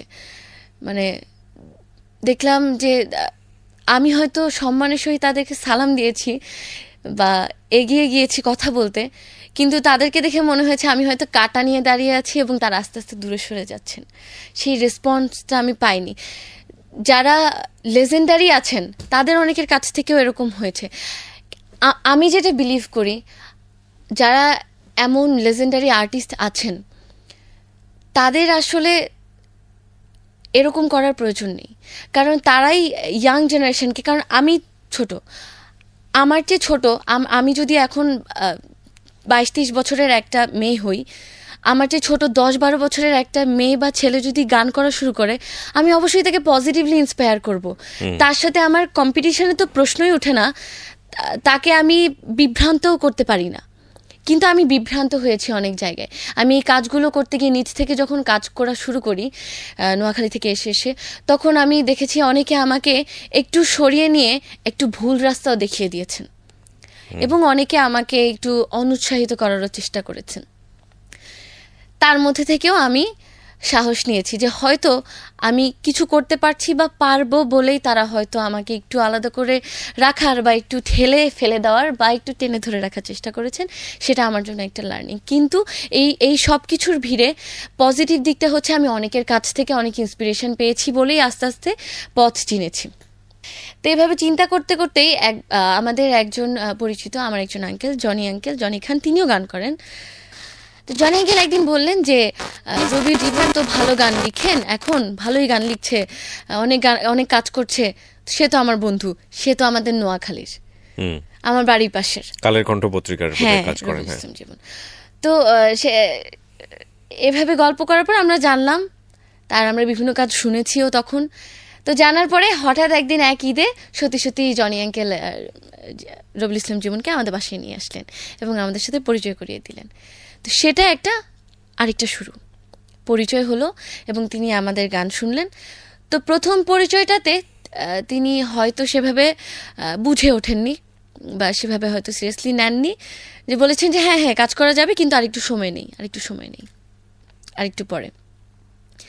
তো এরপরে আমাদের বারবার দেখা হয়, আরও বেশ কয়েকবার তিনি আমাদের বাসায় বেড়াতে আসেন এবং তিনি আমার গান শোনার পরেও তার হয়তো কিছু আইডিয়া ছিল না যে একটু ভার্সেটাইল গান নিয়ে, বা আমি যে একটু বোল্ডলি চিৎকার করে গান গাওয়া ছাড়াও সফটলি মেলোডিয়াস গানগুলো, ঠান্ডা গানগুলো গাইতে পারি। তো তিনি সামহাও সেটাও শুনলেন। শোনার পরে আস্তে আস্তে তিনি এবার মত ঘুরে গেল যে না, হ্যাঁ, আমার বাবাও আসলে এমন একজন মানুষ, তিনি যেহেতু প্ল্যান করেছেন যে কাজ করবেন, তিনি ছাড়বার মানুষ নন। তো তিনিও সবসময় যোগাযোগে ছিলেন রবিউল ইসলাম জীবনের সাথে এবং প্রায় যোগাযোগ রাখতেন যে কি খবর, কাজ নিয়ে কি আগালেন কিনা, কি করা যায়, এরকম যোগাযোগ থাকতো। তো একটা পর্যায়ে রবিউল ইসলাম জীবন আমাদেরকে আইডিয়া দিলেন তো যে ইমরান ভাইয়া, তো ইমরান ভালো কাজ করছে, যে ওকে দিয়ে আমরা একটা কাজ করতে পারি।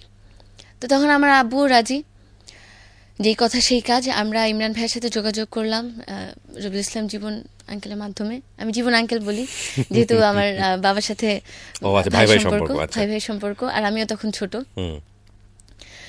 তো জীবন আঙ্কেলের মাধ্যমে ইমরান ভাইয়ের সাথে আমাদের কাজ শুরু হলো এবং কাজ শুরু করলাম। কাজ করার জন্য অবশ্যই আর্থিক একটা বিষয় লাগে, সেই জায়গা থেকে কোনো আক্ষেপ আমাদের ছিল না। যেভাবে বলবে সেভাবে, যেভাবে আমাদেরকে কাজ করতে বলা হবে সেভাবেই আমরা আগাবো। তো কাজ শুরু করা, একটা গান করলাম নোয়াখালী থেকে এসে, একটা গান করলাম। একটা গান করার পরে কথা হলো যে আচ্ছা ঠিক আছে, আমরা আরও একটা গান করি।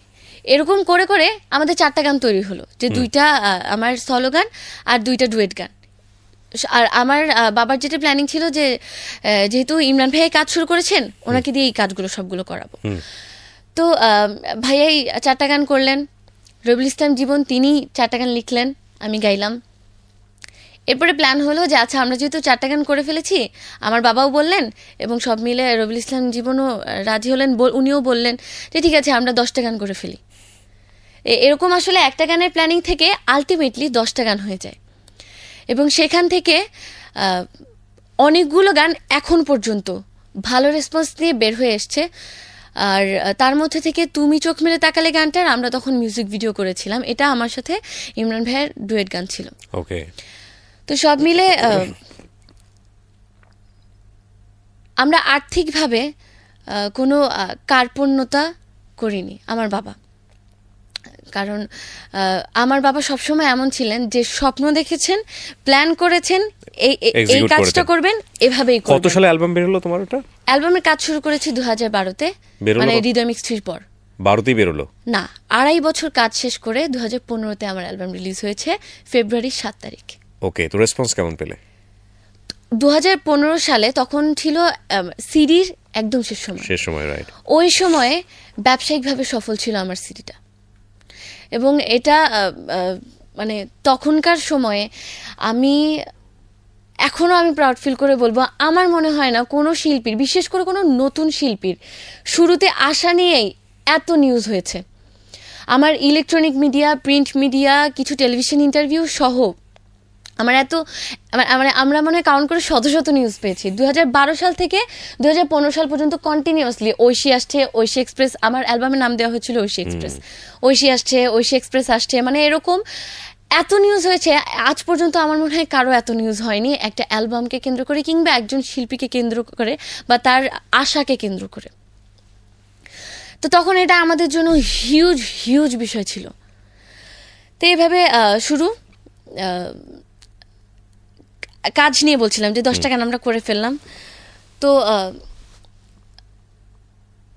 পেমেন্টের জায়গা থেকে যেটা ছিল, আমার বাবা সবসময় মানে ওই জায়গা থেকে একদম ঠিকঠাক ছিলেন এবং তখনকার সময়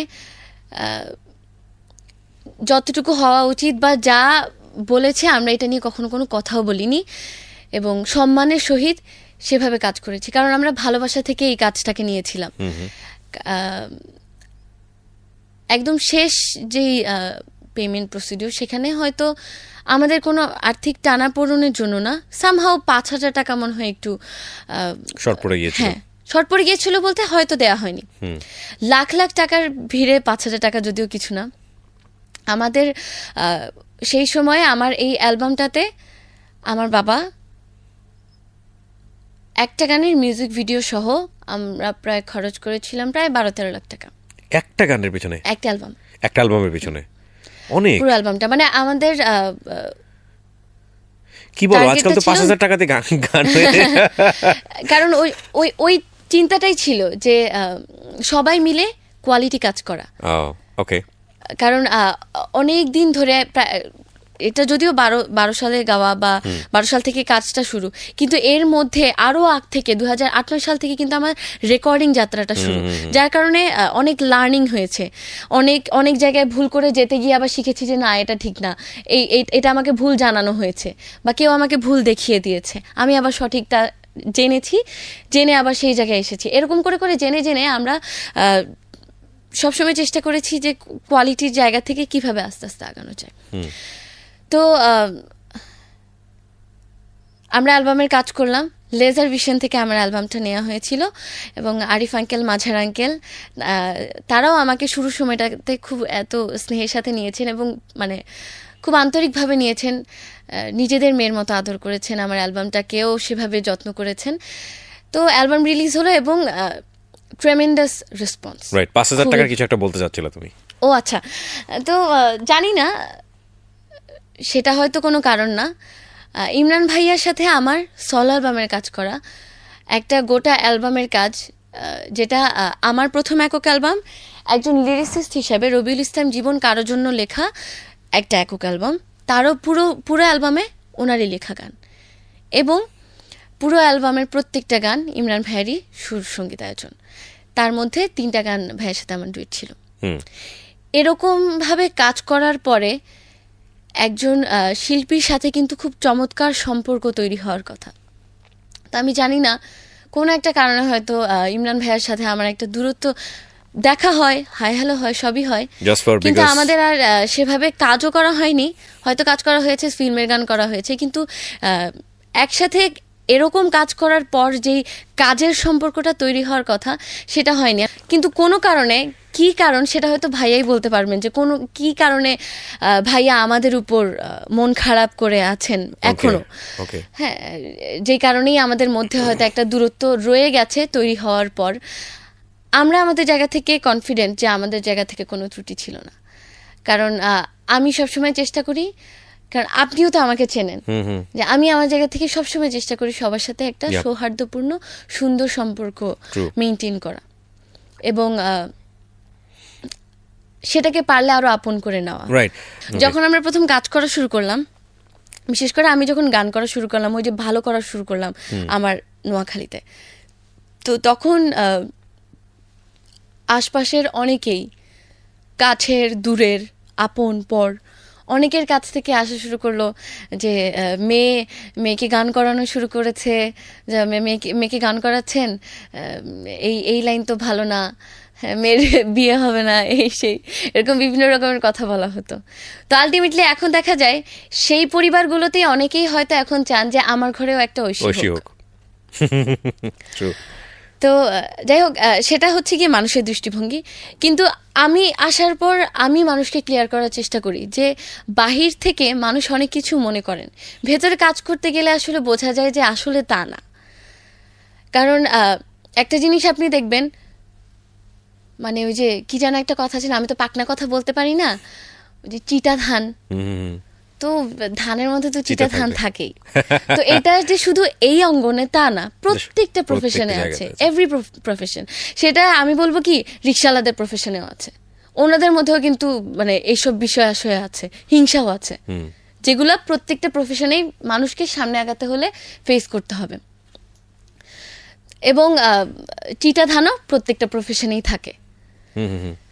তো সেই জায়গা থেকে আমি বলবো যে এটাকে পয়েন্ট করে একটা অঙ্গনকে খারাপ প্রমাণ করা, এটা মানুষের একটা ভুল ধারণা, খুবই ভুল ধারণা। এই ধারণাতে থেকে আমার মনে হয় এখন মানুষ বের হয়ে আসছে। কারণ মানুষ এখন আগে জানাটা কম ছিল, অনেক কিছু অজানা ছিল মানুষের, কিন্তু এখন প্রযুক্তির কারণে মানুষ অনেক কিছু জানেন, তাই মানুষের এইসব ভুল ধারণা আমার মনে হয় অনেকটাই মিটে গেছে। তবে কাজ করতে গিয়ে আমাকে কিছু জিনিস ফেস করতে হয়, সেটা হচ্ছে খুবই ইম্পর্ট্যান্ট একটা কথা চলেই আসলো, যে আমার বাবা আমার কাজটা দেখেন। তো দেখা যায় কোনো একটা কাজ করতে হলে সবাইকে আমার বাবার সাথে যোগাযোগ করতে হয়। তো আমার বাবার সাথে যেহেতু যোগাযোগ করতে হয়, আমার বাবা আমার কাজটা কেন দেখেন, বা আমার মা আমার কাজটাতে কেন সাপোর্ট করছেন, আমার বাবা মা কেন দেখছেন, আমি কেন ডিরেক্ট ডিল করছি না, এটা অনেকের কমপ্লেইন। তো আমার কথা হচ্ছে, যারা পজিটিভলি ভাবেন বা যাদের দৃষ্টিভঙ্গি পজিটিভ, তারা কখনো এভাবে ভাবতে পারে না। কারণ আমাকে এই কারণে তারা দেখে রাখছেন না, বা এই কারণেই আমাকে যোগাযোগ করতে না দিয়ে আমার বাবা যোগাযোগ করছেন না যে আমি পাছে কোনো প্রেম করে ফেলে কিনা। এই কারণে করছেন যে আমি যেহেতু আমার বাবা সব সময় পড়াশোনা নিয়ে স্ট্রিক্ট ছিলেন, যা কিছু করো সব করো, পড়াশোনা ঠিক। দেখো তুমি প্রেম করনি, এটা তো মানে তুমি রাইট নাও কত এজ কত? আমার এজ 23। এটা প্রেম করারই বয়স, এটা নিয়ে এত ইয়ে করার কি আছে? এটা হতেই পারে না, সেটা হতেই পারে, কিন্তু সেটা সময় লাগে। আমিও যেটা বিলিভ করি সেটা সময় লাগে। আমি এখন প্রেম করার মতো আমার সময় না, কারণ আমাকে এখন নিজেকে আগে সঠিক একটা অবস্থানে নিয়ে যেতে হবে। So right now you are concentrating on your career. হ্যাঁ, এবং অনলি ক্যারিয়ার। হ্যাঁ, শিওর। এবং আমার ক্যারিয়ারে ফোকাস করার অনেকগুলো কারণ আছে। আচ্ছা, আমি সেটা বলছি, সেটা আমি খুব এক্সপ্লেইন করে বলছি। এর আগে আমি একটু আব্বুর কথাটা একটু শেষ করে নিই। আমার কাজের ব্যাপারটা আমার বাবা মা দেখছেন, বিশেষ করে প্রোগ্রামের ব্যাপারগুলো আব্বুই ডিল করেন, আব্বুই কথা বলেন সবার সাথে। এটার কারণ হচ্ছে আমি যেন আমার কাজে ফোকাস করতে পারি। কারণ আমি যেহেতু ছোট মানুষ, আপনারা এক্সপিরিয়েন্সড, তো আপনারা কাজের ক্ষেত্রে দেখবেন যে ফোনে অনেক কমিউনিকেট করতে হয়, এটা কিন্তু একটা চাপ থাকে, অনেকের সাথে কথা বলে এটা করো ওটা করো বা এই করতে হবে, এইভাবে করলে এই হবে। না, এটা যদি তোমার বাবা এই জায়গাটা থেকেও করে থাকে অ্যাজ এ সেফগার্ড হিসেবে, যে যাতে করে তোমার বয়স অনেক অল্প এবং যেই ক্লায়েন্ট তোমার কাছে আসতেছে, যে ধরনের ক্লায়েন্ট আসতেছে, সেখানে যাতে তুমি কোনোভাবেই যাতে ডিরেইলড না হয়ে যাও, কোনোভাবেই যাতে তোমাকে মিসইউজ করতে না পারে, এই জায়গাটা যাতে উনি ফিল্টার করতে পারেন, এটা তো ভালো। এই জায়গাটা থেকে তো অবশ্যই পজিটিভলি আব্বু এই জায়গাটা, এই পয়েন্টটা তো অবশ্যই আছে। এবং আমি এখানে আমিও একটু বলে নেই, আমিও সেরকম মেয়ে যাকে কেউ মিসগাইড বা মিসইউজ করতে পারবে না। আমি নিজের ব্যাপারে এই জায়গা থেকে কনফিডেন্ট, কারণ আব্বু আম্মা আমাকে ছোটবেলা থেকে ওই গাইডলাইনটা দিয়েছে, ওভাবে আমার মেন্টালিটিটা তৈরি করেছে। তো আব্বু আমার কাজগুলো দেখেন, এটা একটা কারণ। আর আরেকটা কারণ হচ্ছে যে আমি যদি অনেক এসবগুলো নিয়ে ডিলই করতে যাই, কারণ আমি এখন আব্বুকে দেখি যে আব্বু সারাদিন আমার কাজের ব্যাপারে ফোন আসতেই থাকে। এভাবে হলে তো আমি পড়াশোনাই করতে পারবো না। সো আমি যেন পড়াশোনা করতে পারি এবং গানের জায়গা থেকে গানটাতেই যেন আমার ফোকাসটা থাকে, অ্যারেঞ্জমেন্টে যাতে আমার ফোকাস চলে না যায়, মানে আমার কাজ যেন ভালো হয়, আউটপুটটা যেন ভালো হয়, সেই সব জায়গা চিন্তা করে আমার বাবা আমার কাজটা দেখছেন, আমার মা আমাকে সাপোর্ট করছেন, কাজ দেখছেন। এটা কয়টা মানুষ পায়?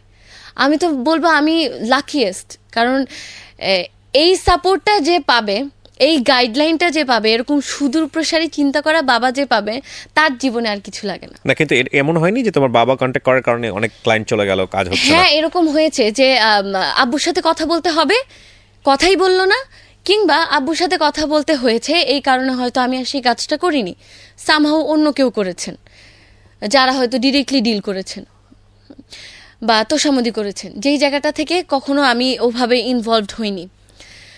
তো আমার এটা নিয়ে আসলে কখনো কোনো আফসোস নেই। ঐশীর সাথে যখন ঐশী আমার ফেসবুক অ্যাডেড, ঐশীর সাথে যখন আমি কথা বললাম, তখন ঐশী প্রথমে দিল তার বাবার নাম্বার, একটু পরে বললো যে যদি বাবা বিজি থাকে তাহলে আপনি মার নাম্বারটাও আপনি নিতে পারেন। আমি বললাম ঠিক আছে, কোনো সমস্যা না, আমার ফেসবুকে কথা বললেই চলবে। আমি আমার নাম্বারটা ওকে দিলাম। তোমার সেলফোন নাই, তুমি নিজে সেলফোন ইউজ করো না? আমার মোবাইল, আইপ্যাড, এভরিথিং আছে, আমার সব আছে, কিন্তু আমি পার্সোনাল নাম্বার ব্যবহার করি না। কেন করো না? এবং আমার তুমি রাইট নাও 23, তোমার তো খুব নরমাল, রাইট? আমি হ্যাঁ, এটা সবার জন্য নরমাল। মানুষের কাছে বলবো এটা যে ঐশী খুব কনজারভেটিভ, এর মধ্যে বড় হচ্ছে, অ্যাবনরমাল মনে হতে পারে না, একদমই না। কারণ আচ্ছা, আমি এটা আগে বলে নিই যে মানুষের কাছে এটা অ্যাবনরমাল লাগতে পারে যে পার্সোনাল নাম্বার নাই, এটা কি হতে পারে? তাহলে কমিউনিকেশন করে কিভাবে? আমার মায়ের নাম্বার আছে, আমার যখন প্রয়োজন হচ্ছে, কোনো কিছুতে লাগছে, আমি কাউকে, আমার বন্ধু হোক বা এনিথিং, আমি আমার মায়ের নাম্বার দিয়ে কমিউনিকেশন। এটা মেইনটেইন করছো নাকি কোনো ব্যাড এক্সপেরিয়েন্স থেকে? আসলে ফ্রম দ্য বিগিনিং, ছোটবেলা থেকে এভাবে আমি মেইনটেইন করছি। তোমার আব্বু আম্মু তো তোমাকে বড় হতে দিবে না, তাহলে তোমাকে সারা জীবন তাদের নাম্বার আমি না এটা অনেক পছন্দ করি, কারণ আমার কাছে মনে হয় যে আমার প্রত্যেকের সাথে যতটুকু যোগাযোগ করা দরকার সেটা তো আমার হয়েই যাচ্ছে, বাকি আমি একটা পার্সোনাল নাম্বার দিয়ে করব কি? আর আরেকটা বিষয় হচ্ছে, যখন আমার একটা পার্সোনাল নাম্বার থাকবে যেটা আমারই নাম্বার, তো খারাপ ভঙ্গিতে না, খারাপ দৃষ্টিভঙ্গিতে না, পজিটিভলি অনেকেই আমার সাথে কথা বলবে, সেটা বন্ধু হতে পারে, শুভাকাঙ্ক্ষী হতে পারে, বা অনেকেই হতে পারে। তো সেই জায়গা থেকে যখন কথা বলবে, আমিও কিন্তু তাদেরকে ফেলে দিব না। আমাকে যখন কেউ ইন্সপায়ার করবে, পজিটিভ ফিডব্যাক জানাতে কল করবে, বা কোনো কাজের ব্যাপার বা যে কোনো কিছু, তখন তো আমি অবশ্যই তাকে পজিটিভলি রেসপন্স করবো। আমার কাছে মনে হয় সেটা আমার একটুখানি হয়তো সময় অপচয়। ওকে, কারণ সেই রেসপন্সটা তো আমি সামহাও পাচ্ছি, এই পজিটিভ কথাগুলো, এই ইন্সপিরেশনগুলো আমি অন্যভাবে শুনতে পাচ্ছি, বা অন্যভাবে আমি সরাসরিও পাচ্ছি। আমি প্রোগ্রামে যাচ্ছি যখন মানুষ আমাকে সরাসরি বলছে, তোমার ডিমান্ড থাকলে তোমাকে সামহাও পাবলিক কানেক্ট করবে, এটা তো কোনো সমস্যা নাই। আমার ডিরেক্ট কমিউনিকেশন করতেই হবে এমন কিন্তু না। সো সেই জায়গা থেকে আমি আমার কাজে ফোকাস থাকি। কিন্তু আমরা তো সাধারণ মানুষ যারা আছি তারা তো অনেক বেশি জানতে চাই আমার প্রিয় গায়িকাকে নিয়ে বা প্রিয় যারা আছে তাদেরকে নিয়ে। So if you lead that kind of life, that means you don't have any personal life. আর সেটা and right now you are 23, সেটা নিয়ে তো সোশ্যাল মিডিয়া আছে, আমি তো সেখানে বিন্দাস, আমার যে পেজ আছে সেখানে আমাকে যে আমি যতদূর সম্ভব। আচ্ছা, পেজের কথা, তোমার আইডি কি হলো বলো তো? প্রথম আইডিটা, আমার প্রথম আইডিটা যেখানে প্রায় 65,000 ফলোয়ার ছিল, অনেক মানুষ কানেক্টেড ছিলেন, সেই 10 বছরের পুরনো আইডি, সেই আইডিটা সামহাও আমি হারিয়ে ফেলেছি, মানে hacked and then permanently disabled.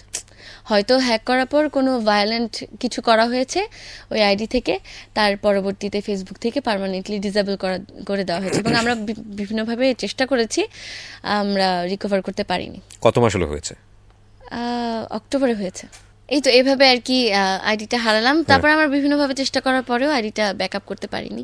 তো যাই হোক, যেটা বলছিলাম যে সোশ্যাল মিডিয়া এখন আমার মনে হয় যারা মানে এই টাইপের কাজ করে, যাদের জন্য পাবলিক ম্যাটার করে, তাদের জন্য খুব দারুণ একটা মাধ্যম, এবং এই মাধ্যমটা হলে যোগাযোগের জন্য আসলে আর কিছু লাগে না। কিন্তু ঐশী, মানে আমরা তো সবাই একটা লাইফ লিড করি, তোমার একটা ক্যারিয়ার আছে, পড়াশোনা আছে, সব ঠিক আছে, বাট তুমি যেই পরিমাণ সিরিয়াস তোমার ক্যারিয়ারের ব্যাপারে, তোমার কথা শুনে যেটা মনে হচ্ছে, তাতে তোমার কখনো মনে হয় না যে তুমি একটা এজে গিয়ে তোমার এই অসম্ভব সুন্দর একটা এই এজটাকে তুমি তোমার ব্যক্তিগত জায়গা থেকেও তো কিছু চাওয়া পাওয়ার ব্যাপার থাকতে পারে, সেটা তুমি পুরোপুরি স্যাক্রিফাইস করতেছো তোমার ক্যারিয়ারের জন্য? আমার কোনো চাওয়া পাওয়া অপূর্ণ থাকে না, সো আমার কোনো আফসোস নাই। কারণ আমার কথা হচ্ছে শুধু পার্সোনাল নাম্বার বা it's not about personal number, it's about personal life. আমার অবশ্যই আমার পুরো লাইফটাই তো পার্সোনাল লাইফ, কারণ আমি কাজ করছি গানের জন্য, গানটাও তো আমার নিজেরই একটা বিষয়, এবং আমি তো এই জায়গা থেকে স্যাটিসফাইড যে, কারণ আমরা কি চাই, গান গাইবো নিজের মনের খোরাক, প্লাস যেহেতু মানুষের জন্য এখন গান গাইছি, মানুষ শুনছে, পছন্দ করছে, রেসপন্স করছে, সো ওই লাইফটাও কিন্তু আমাদের নিজেরই লাইফ। রাইট, এই লাইফটাও আমরা পছন্দ করি বা আমরা চাই, স্বপ্ন দেখি। আচ্ছা, সেই জায়গা থেকে তো আমি অলরেডি স্যাটিসফাইড। মিডিয়াতে যেহেতু তুমি কাজ করো, প্রশ্নটা করেই ফেলি, স্ক্যান্ডাল ভয় পাও?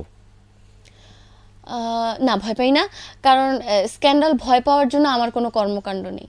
সেটা তো ঠিক আছে, কিন্তু কর্মকাণ্ড না থাকলেও অনেক সময় স্ক্যান্ডাল হয়ে যায়। সব সময় যে কর্মকাণ্ড থাকলে স্ক্যান্ডাল হবে বিষয়টা কিন্তু এরকম না। হ্যাঁ, মিথ্যা অনেক কিছু স্ক্যান্ডাল হয়ে যায়। না, ভয় পাই না, কারণ আমি একটা জিনিস সবসময় বিশ্বাস করি যে আমি যদি সততার সহিত আমার জায়গা থেকে ঠিক থাকি, তাহলে যত অবস্ট্যাকলস আসুক না কেন, কতদিন, কারণ সত্য কখনো চাপা থাকে না, আর মিথ্যে দিয়ে বেশি দিন পার পাওয়া যায় না, টিকে থাকা যায় না। True, agreed. আমি একটা গান আমার যেটা মনে হয়েছে যে এটা বোধহয় গান বাংলার সম্ভবত একটা কম্পোজিশন ছিল, এবং এটা মোস্ট ভিউ এখন পর্যন্ত বোধহয় তোমার করা সবচেয়ে বেশি ভিউ বোধহয় ইউটিউবে ওই গানটারই, তাই কি? নাকি আমি ভুল বললাম? আমার জানা হ্যাঁ, দিল কি দয়া হয় না, এটাই বোধহয় সর্বোচ্চ ভিউ, প্রায় মানে 1.5 কোটি পার হয়ে কয়েকদিন পর হয়তো 2 কোটি ছুঁয়ে 1.5 বিলিয়ন। এবং এটাতে মানে আমরা তো জানি এখন প্রমোশনের একটা বিষয় আছে, বা এটা করা যায়, কিন্তু এই গানটাতে নো প্রমোশন, এটা হচ্ছে অর্গানিক ভিউ যেটাকে বলে, হিউজ। তুমি নিজে করো না কেন চ্যানেল? আমার নিজের একটা চ্যানেল আছে, আচ্ছা, কিন্তু সেখান থেকে হয়তো টুকিটাকি কিছু আপলোড হয়েছে, কিন্তু সেরকম উল্লেখযোগ্য কোনো কাজ আপলোড হয়নি। বাট আমরা প্ল্যানিং করছি হয়তো কিছু কাজ আমি আমার চ্যানেল থেকে আস্তে আস্তে করবা। তো তুমি যখন শুরু করলা তখন সিডির লাস্ট যুগ, এখন কিসের যুগ গানের জন্য? এখন গানের জন্য হচ্ছে গিয়ে আমি যখন সিডির শেষ সময়টা পাই, আমি মনে করি আমি অনেক সৌভাগ্যবান যে আমি একটা ঐতিহাসিক জিনিস পেয়েছি, কারণ এখন কিন্তু এটা একটা ঐতিহাসিক জিনিস। তো তখন কিন্তু আমরা গান শুনতাম, বাইরের দেশের গানগুলো আমরা কিভাবে শুনতাম, ইউটিউব দিয়ে কিন্তু শুনতাম। তখন আমরা যদিও চিন্তা করিনি যে আমরাও একদিন এই জায়গায় যাব, বাট এখন আমরা সেই জায়গায় আছি। আমাদের গান রিলিজ মানে স্পেশাল কি, ইউটিউবে গান রিলিজ হবে, এটাই আমরা কিন্তু এখন এভাবেই রিলিজ করছি, বা একটা মিউজিক ভিডিও আকারে হোক বা লিরিক্যাল ভিডিও আকারে হোক। ইউটিউবে রিলিজ হলে এটা কারা করে, মানে কোম্পানিগুলো করছে? সো এক্ষেত্রে তোমাদের রয়্যালটি সিস্টেমটা কেমন থাকে? আমাদের রয়্যালিটি সিস্টেমটা আমি যখন গান গাচ্ছি তখনই আমি, এরপরে সেই ইউটিউবে যা করছে না করছে এটা তার। এখন এবার একটু বলো আমাদেরকে যে তোমার আলটিমেটলি রিসেন্ট অ্যাক্টিভিটিস কি, মানে তুমি কি নিয়ে কাজ করছো, তোমার পড়াশোনা সবকিছু মিলে তোমার ভবিষ্যৎ পরিকল্পনা এগুলা? আমি কাজ করছি দুটো জিনিস নিয়ে, আমার জীবনটা দুটো জিনিসকে ঘিরে, আর কিছুই নেই, একদম মানে অন্ধের মতো এই দুটো জিনিসের পিছিয়ে ঘুরছি। সেই দুটো জিনিস হচ্ছে গান আর মেডিকেল পড়াশোনা। ও, তুমি মেডিকেলে পড়ছো? মেডিকেল কি ডেন্টিস্ট? না, তাহলে এমবিবিএস পড়ছি। সামহাও আমি মনে হয় আজকের অনুষ্ঠানের মাধ্যমে একটু বলেই নেই, আমাকে আমার পরিচিতদের মধ্যে, বিশেষ করে সঙ্গীতাঙ্গনে পরিচিতদের মধ্যে 90% মানুষ আমাকে জিজ্ঞেস করেন ডেন্টিস্ট কেন? বলো তো, তোমাকে এই কোশ্চেনটা আমিও করলাম। দাঁত কি সুন্দর? না, সেটার জন্য না, দাঁত ডেফিনেটলি সুন্দর, কিন্তু তোমাকে ডেন্টিস্ট কেন বলে জানি না। ফেসবুকের কোন একটা মজার বিষয় হচ্ছে আমার কখনোই মানে ডেন্টালে পড়ার ইচ্ছে ছিল না। আমার সবসময় ছোটবেলা থেকে আমার একটাই স্বপ্ন ছিল, আমি ডাক্তারি পড়বো, মানুষের সেবা করবো। আমার ছোটবেলা যদি জিজ্ঞেস করতো তোমার বড় হয়ে স্বপ্ন কি, ডাক্তার হয়ে মানুষের সেবা করতে চাই। তো তখন যে এই কথাটা বলতাম, এটা সত্যিকার অর্থে স্বপ্ন দেখেই বলতাম। বাবা মা স্বপ্ন দেখেন, ঠিক আছে, বাবা মা স্বপ্ন দেখেছেন যে মেয়ে গানের পাশাপাশি ডাক্তারি পড়বে, এটা অনেক বাবা মাই স্বপ্ন দেখেন, কিন্তু ব্যাপারটা এমন হয় না যে বাবা মা স্বপ্ন দেখেছেন বলেই পড়তেই হবে। আমার ক্ষেত্রে একদম সেরকম ছিল না, কারণ আমি যখন বুঝতে শুরু করেছি যে এইম ইন লাইফ কি হওয়া উচিত, আমি অন্ধের মতো একটা প্রফেশনকেই আমার স্বপ্ন হিসেবে দেখেছি, মানে পড়াশোনার দিক থেকে, সেটা হচ্ছে কি ডাক্তারি পড়াশোনা। ওকে। সো সেই স্বপ্ন দেখার পরে আমি 2015 সালে ভর্তি পরীক্ষা দেই। ঐশী, আমি খুব আনইউজুয়াল একটা কোয়েশ্চেন দিয়ে শেষ করি, সেটা হচ্ছে কোনো একদিন যদি এরকম হয় যে তুমি আর গাইতে পারছো না, তুমি যেই হাই স্কেলে গাও, বা ঐশীর যে ব্র্যান্ডটা গড়ে উঠেছে সেটা হচ্ছে এত হাই পিচে গাওয়া Oishi, and that absolutely god gifted, এটার ব্যাপারে কোনো সন্দেহ নাই। তো যদি কোনোদিন এরকম হয় যে তুমি আর গাইতে পারছো না, কি এরকম চিন্তা কখনো করো, মানে আফসোস হবে কি হবে না? যদি কোনোদিন দেখি আমি আর গাইতে পারছি না, রাইট, 1 নাম্বার পয়েন্ট, সেটা আমি প্রথমে মেনে নিব এই কারণে যেহেতু আল্লাহ is the best planner. So তিনি মনে করেছেন যে এখন আমার আর এই ক্ষমতাটা তিনি দিবেন না, স্টপ করেছেন, ঠিক আছে আমি মেনে নিলাম, কিন্তু আমার মনে একটা কষ্ট থাকবে যে আমার স্বপ্নের জায়গা, আমার পুরো জীবন, এবং শুধু আমার না, আমার বাবা মা তাদের জীবন বলতেই মানে পুরোটাই দিয়ে দিয়েছেন আমার পিছনে। এটা একটু খারাপ শোনা যায়, আমার যেহেতু ছোট দুটো ভাই আছে, আমি তাদের কাছেও কৃতজ্ঞ, কারণ তারাও কিন্তু ছোটবেলা থেকে অনেক রকমের স্যাক্রিফাইস করেছেন আমার জন্য। কারণ আমার মাকে আমার পিছে পিছে ঘুরতে হয়েছে, আমার বাবা মা দুজনে আমার পিছে পিছে ঘুরতে হয়েছে অনেক সময়। তারা সেই জিনিসটাকে মেনে নিয়েছেন এবং তারাও আমার সাথে সাথে গিয়েছেন, আমার গানে আর উদ্বুদ্ধ করেছেন। তো যাই হোক, যেটা বলছিলাম যে আমার পুরো পরিবারের জন্যই সেটা একটা দুঃখের বিষয় হবে, কারণ আমার জীবন, আমার গান, তাদেরও জীবন। তো পুরো জীবনটাই যেই কাজের জন্য দিয়ে দেয়া, সেই জায়গায় যদি বাধা আসে তাহলে তো দুঃখ পাবোই, খুব স্বাভাবিক। তবে আরেকটা সাপোর্ট থাকবে যে যদি এই অ্যাঙ্গেল থেকে দেখি যে গানটা দিয়ে যদি আমি মানুষের মনের সেবা করে থাকি, তাহলে সেবা করার জন্য আমার হাতে আরেকটা অপশন আছে, সেটা ডাক্তারি। ওই সে একসময় হবে অপারেশন থিয়েটারে চাকু, মানে সিজার বা চাকু নিয়ে ঢুকবে, গান গাইতে গাইতে অপারেশন করে ফেলবে, হার্ট কেটে ফেলবে। চাকু নিয়ে ঢোকার স্বপ্ন যদি আমি দেখি না, কারণ আমি না সার্জন হতে চাই না, আমি একজন মেডিসিন স্পেশালিস্ট হতে চাই। সো আমার ইচ্ছে আমি এমবিবিএস শেষ করে একজন জেনারেল ফিজিশিয়ান হিসেবে থাকলেও পরবর্তীতে পোস্ট গ্রাজুয়েশন করব মেডিসিনে, যদি সবার দোয়ায় আমি পারি। নিশ্চয়ই, আমরা অনেক শুভকামনা জানাই Oishi. You are doing tremendously good job first of all, and তোমার বাবা মা তোমাকে অনেক বেশি সাপোর্ট করছে, বাংলাদেশের সব শ্রোতারা তোমাকে অনেক বেশি লাভ করে। আর একটা বড় জিনিস আমি বিশ্বাস করি প্রত্যেকটা মানুষের ক্ষেত্রে তার personality, which is very very important. You have very good personality, smiley face always, যে কারণে সবাই অনেক পছন্দ করে তোমাকে এবং আমরাও তোমাকে অনেক পছন্দ করি। আর তুমি আমার এইরকম একটা অনুষ্ঠানে আসলে আজকে, এবং তুমি বলেছো, আমরা শুনেছি 22 and 23 এটা আসলে খুব বেশি এজ না মানুষের জীবনের এক্সপেরিয়েন্সের জায়গা থেকে। আমি সেটাই বলেছি, 1 নম্বর পয়েন্ট হচ্ছে তারার গল্প, আমি তারা না। আর 2 নম্বর পয়েন্ট হচ্ছে কি, গল্প করার মতো অনেক বড় জীবন আমার হয়নি, বা তেমন কিছু নেই যে আমি খুব গল্প করে বলবো। সো আমি জানি না এই সিটে আমি কতটুকু যোগ্য। আচ্ছা, সেটা আমি বলে দিই। প্রথম কথা হচ্ছে তুমি তারা, এটা ব্যাপারে কোনো সন্দেহ নাই।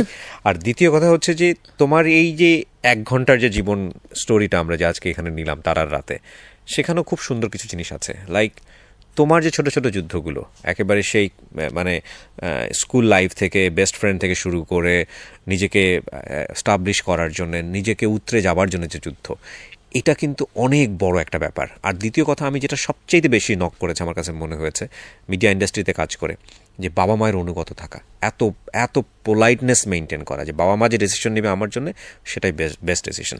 আমি চেষ্টা করছি, আমি সবার দোয়া চাই যেন আমি এই জিনিসটা মেনটেন করতে পারি। তবে আমি একটা খুবই ইম্পর্টেন্ট জিনিস মিস করে গেছি, যেটা হচ্ছে আমার বাবা মা আমাকে যে গাইডটা দিচ্ছেন, যে সাপোর্টটা করছেন, এটা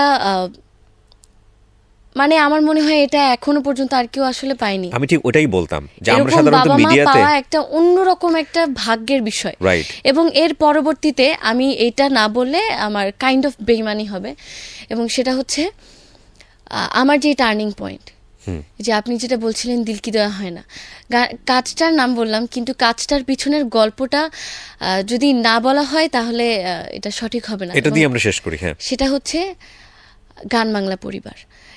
আমার পরিবারের পরে যদি আমাকে কেউ বলে আমার আরেকটা পরিবার কে, তাপস ভাইয়া, মুন্নি ভাবি, খোকন ভাইয়া, এই মানুষগুলো মানে অনেকে হয়তো ভাবতে পারেন যে আপন লোকের পরে কি এগুলো তো আসলে হয় না, এগুলো কথার কথা, কিন্তু আমি আমার লাইফে এরকম মানুষ, এই 3টা মানুষকে পেয়ে আমি খুব সৌভাগ্যবান। কারণ আমার যখন 2014 সালে, ওই যে আমার 15 সালের আগে আমি যখন নোয়াখালী থেকে এসে কাজ করছিলাম রবিউল ইসলাম জীবন সহ, তখন একদিন রবিউল ইসলাম জীবন বললেন যে ও একটা পয়েন্টে মিস করে গেছি, অটামনাল মুন ভাইয়া। অটামনাল মুন ভাইয়া আমাকে সেই 2014 সালে নোয়াখালী থেকে, উনি আমার গান শুনে, গানের প্রশংসা করে উনি আমাকে খুঁজে বের করে এনে দেশ টিভিতে আমরা একটা লাইভ করেছিলাম, যেটা মানে খুবই চমৎকার একটা লাইভ ছিল। তো যাই হোক, ভাইয়া তখন গান বাংলায় ছিলেন, এবং সেই সুবাদে গান বাংলায় আমার কিছু আনপ্লাগড রেকর্ডিংস গিয়েছিল, এবং যাওয়ার পরে মুন্নি ভাবি সেগুলো দেখতে আসেন এবং বলেন যে তাপস যদি তোমাকে দেখে তাহলে তো সে তোমাকে অন্যরকম আদরের সাথে নিবে, কারণ এরকম মানে আমি জানি না, আমি হয়তো সেরকম না, কিন্তু ভাবি ভাই বলেছিলেন যে যারা এরকম সোল দিয়ে কাজ করে তাদেরকে তোমার ভাইয়া অনেক পছন্দ করে। তো সেটা ছিল স্টার্টিং। পরে যখন 2014 সালে আমরা এসে রেকর্ডিং করছিলাম, একদিন রবিউল ইসলাম জীবন আঙ্কেল বললেন যে চলেন আপনাদেরকে এক জায়গায় নিয়ে যাই। তো সেটা ছিল 24শে অক্টোবর 2014 সালের আশরাফুল আলম খোকন ভাইয়ার জন্মদিনের পার্টি ছিল। তো সেখানে আমাকে নিয়ে গেলেন, সেখানে মুন ভাইয়া ছিলেন এবং রবিউল ইসলাম জীবন ছিলেন। দুজন মিলে আমাকে পরিচয় করে দিলেন এই দুটো মানুষের সাথে, তাপস ভাইয়া, খোকন ভাইয়া এবং মুনি ভাবির সাথে আগে পরিচয় হয়েছিল। এবং ওই দিন একটা গান আড্ডা হয়েছিল। সেই গান আড্ডার পর থেকে আমি কি বলবো, আমি গুছিয়ে বলতে পারছি না, আমার জীবন পাল্টে গেছে একদম। কারণ ওই আড্ডার পর থেকে তাপস ভাইয়া আমাকে একদম নিজের একদম আত্মীয়ের মতো করে, মানে এটা বলবো কি গানের আত্মীয়। এবং আমার কাছে এখনো মনে হয় যে ভাইয়া যখন গান করেন মানে এবং আমি যখন গান করি, আমাদের কিছু বিষয় আছে যে জিনিসগুলো মানে মিলে ভেতর থেকে, আত্মার দিক থেকে মেলে।